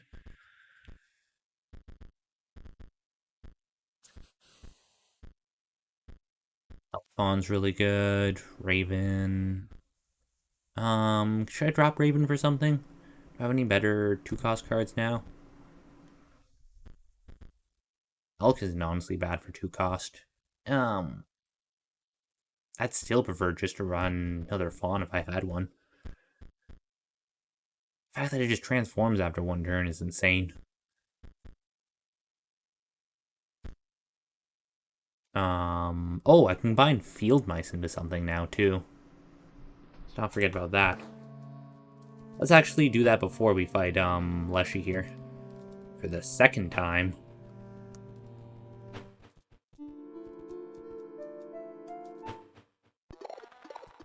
Okay. We require, for experiments, we require duplicates. See the diagram? You have done well. Now hand the cards over. Sacrifice 2 of your field mice cards? Of course. Close your eyes. Ah, lovely. Would you like to see what we've done? Here it is, Spore Mice. Spore Mice is played, a copy of it is added to your hand. Also when Spore Mice is played, a copy of it is created in your hand. Well, that's potentially a lot of Spore Mice. Still, for a 2-cost 2/2, you get 2 of it in your hand? It's a lot of, like, meh cards to have in your hand. That's not that impressive, honestly. Thought it was gonna be better. Guess it just makes sense. Whatever you sacrifice, you double the effect. Well, that's definitely a card I haven't seen yet. I'm gonna guess it's a tech card. Don't have many of those. Compared to everything else, at least. Well, okay. Let's take on Leshy. And we'll probably leave it there. I've been streaming about 3.5 hours. It's getting late. But let's see how Leshy puts up a fight. You had bested the unhinged prospector, the gormless angler, and dramatic trapper. You found yourself standing before your ultimate match, Leshy, Scribe of Beasts. Steel yourself, for my beast will show you no mercy, only thanks. Oh, there's that camera. Do not spare your creatures. My camera is waiting to capture them at the moment of their demise. And my beasts are famished. What a guy. Hey. We can maybe do...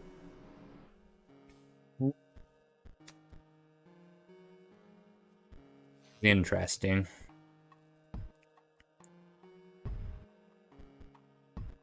We try to keep alive here. Thinking we definitely get Elfon out to attack Coyote. Afterwards, we have Skeleton and Tomb Raider here. Or Tomb Robber. I think it makes sense to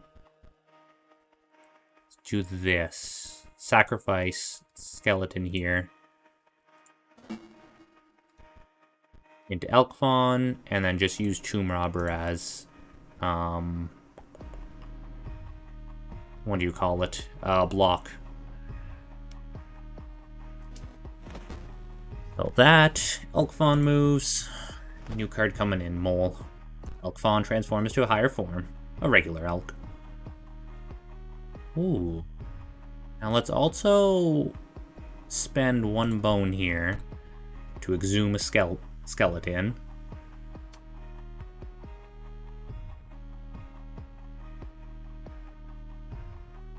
Wondering here.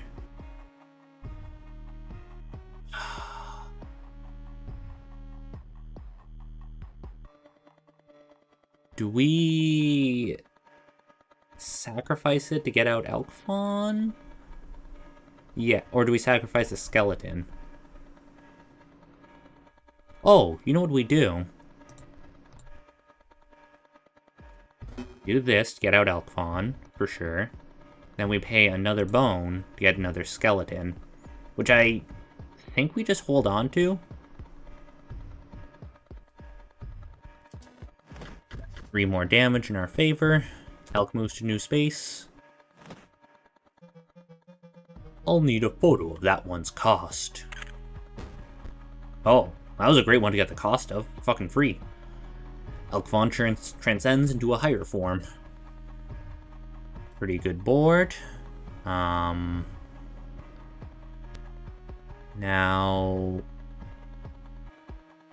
trying to think, do we even get out Skeleton here? I think we can still wait on him.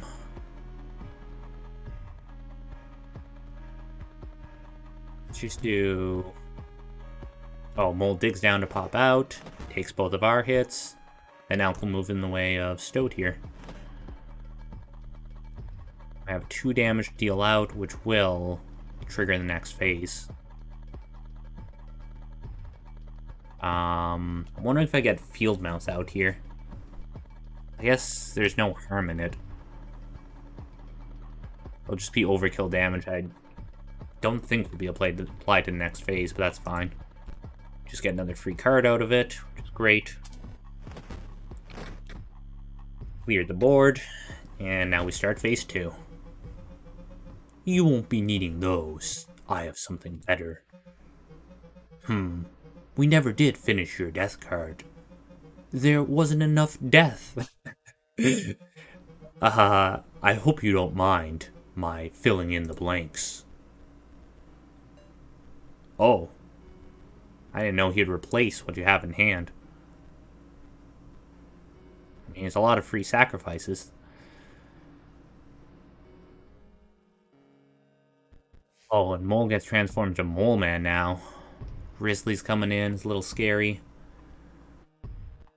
Yeah, this guy will just move and tank all these damages.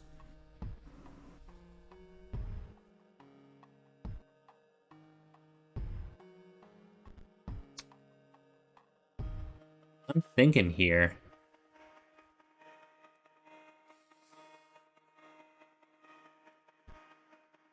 Tempted almost just to kill Steel Mice, so Mole Man will block Grizzly from coming out. Sounds like a crazy play maybe, but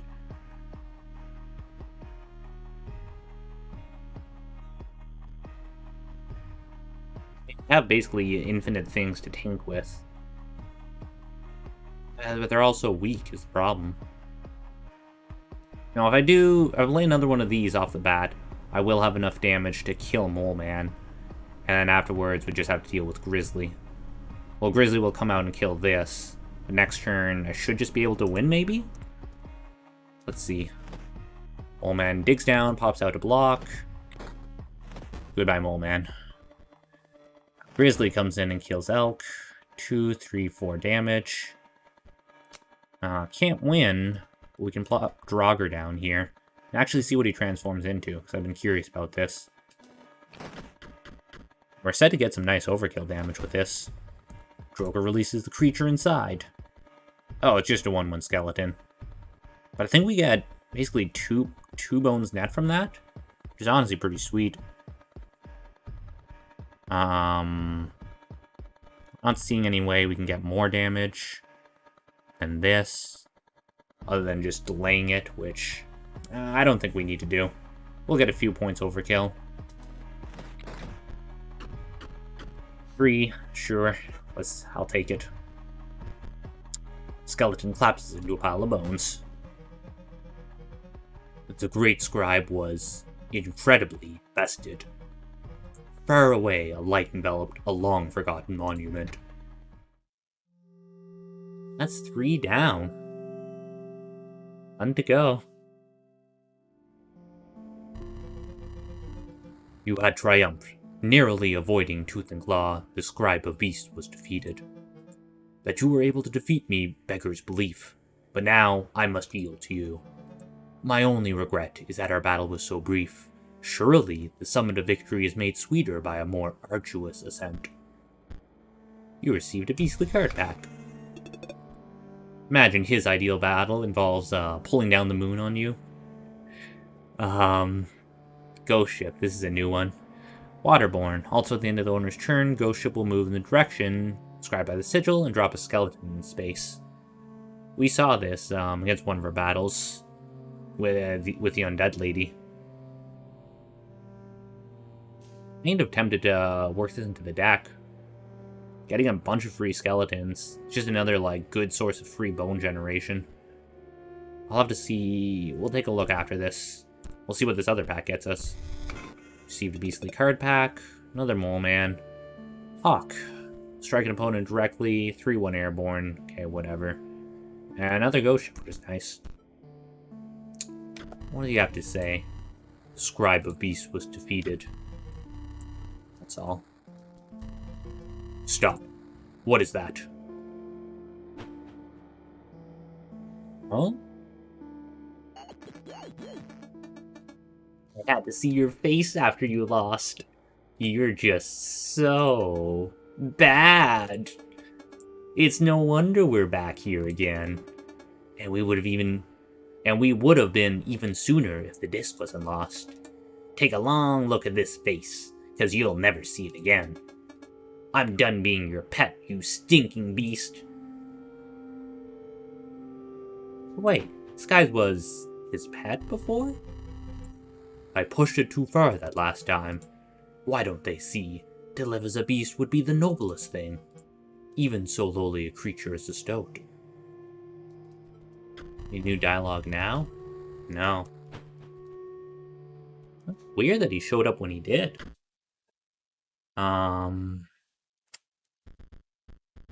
Take a quick look. Sarcophagus is my current 4 bone cost card. I'm only running one of them. Broken Opal is another one I just haven't drawn yet, funnily enough. You can get some nice bones from it. I'm wondering just for one more bone cost, though, if the ship would be better.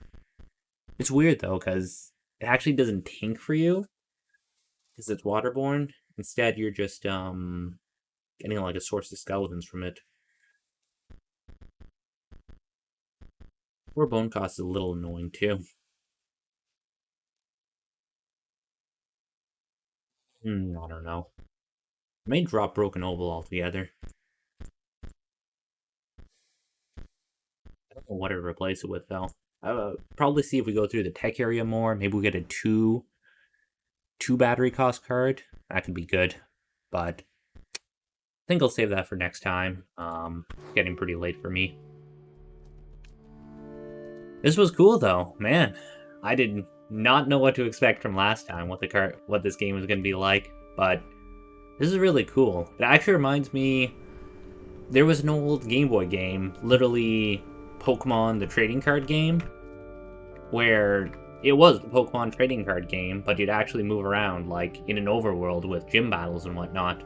And it's the same thing. Trainer battles you get packs from, and your deck is fully customizable.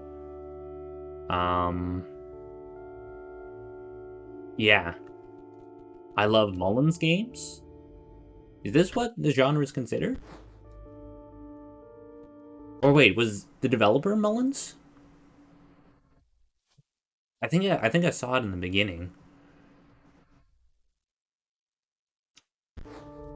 Just move back to the overworld. We'll be exploring the tech place next time. Whether no, Mullins is the developer. Yeah. For a second I thought. I'll have to check out, see what other games he did, too. That's interesting. His other works were all great as well in various ways. Yeah. I hadn't heard from him up to this point. Cool to hear that his previous games. I've really liked Inscryption so far, so could be interesting. Another game I saw, well, it was free for Epic yesterday, Neon Abyss. I'm very interested in playing that on stream too. I love roguelike games, especially Neon Abyss. It looks like a 2D shooter sort of thing. I love games like Mega Man and whatnot too, so I think I'll enjoy that as well. The Hex and Pony Island is what else he made? Okay. I'll probably look into those after stream now. Which yeah. This is, I guess, gonna be right now. It's been fun. Looking like we'll maybe be close to the end of the game here. I don't know if this part 2 is just getting all these 4 scribes defeated. I guess we'll see. But anyways, thanks for tuning in. Hope you have a good rest of the night. And until next time, stay lucky.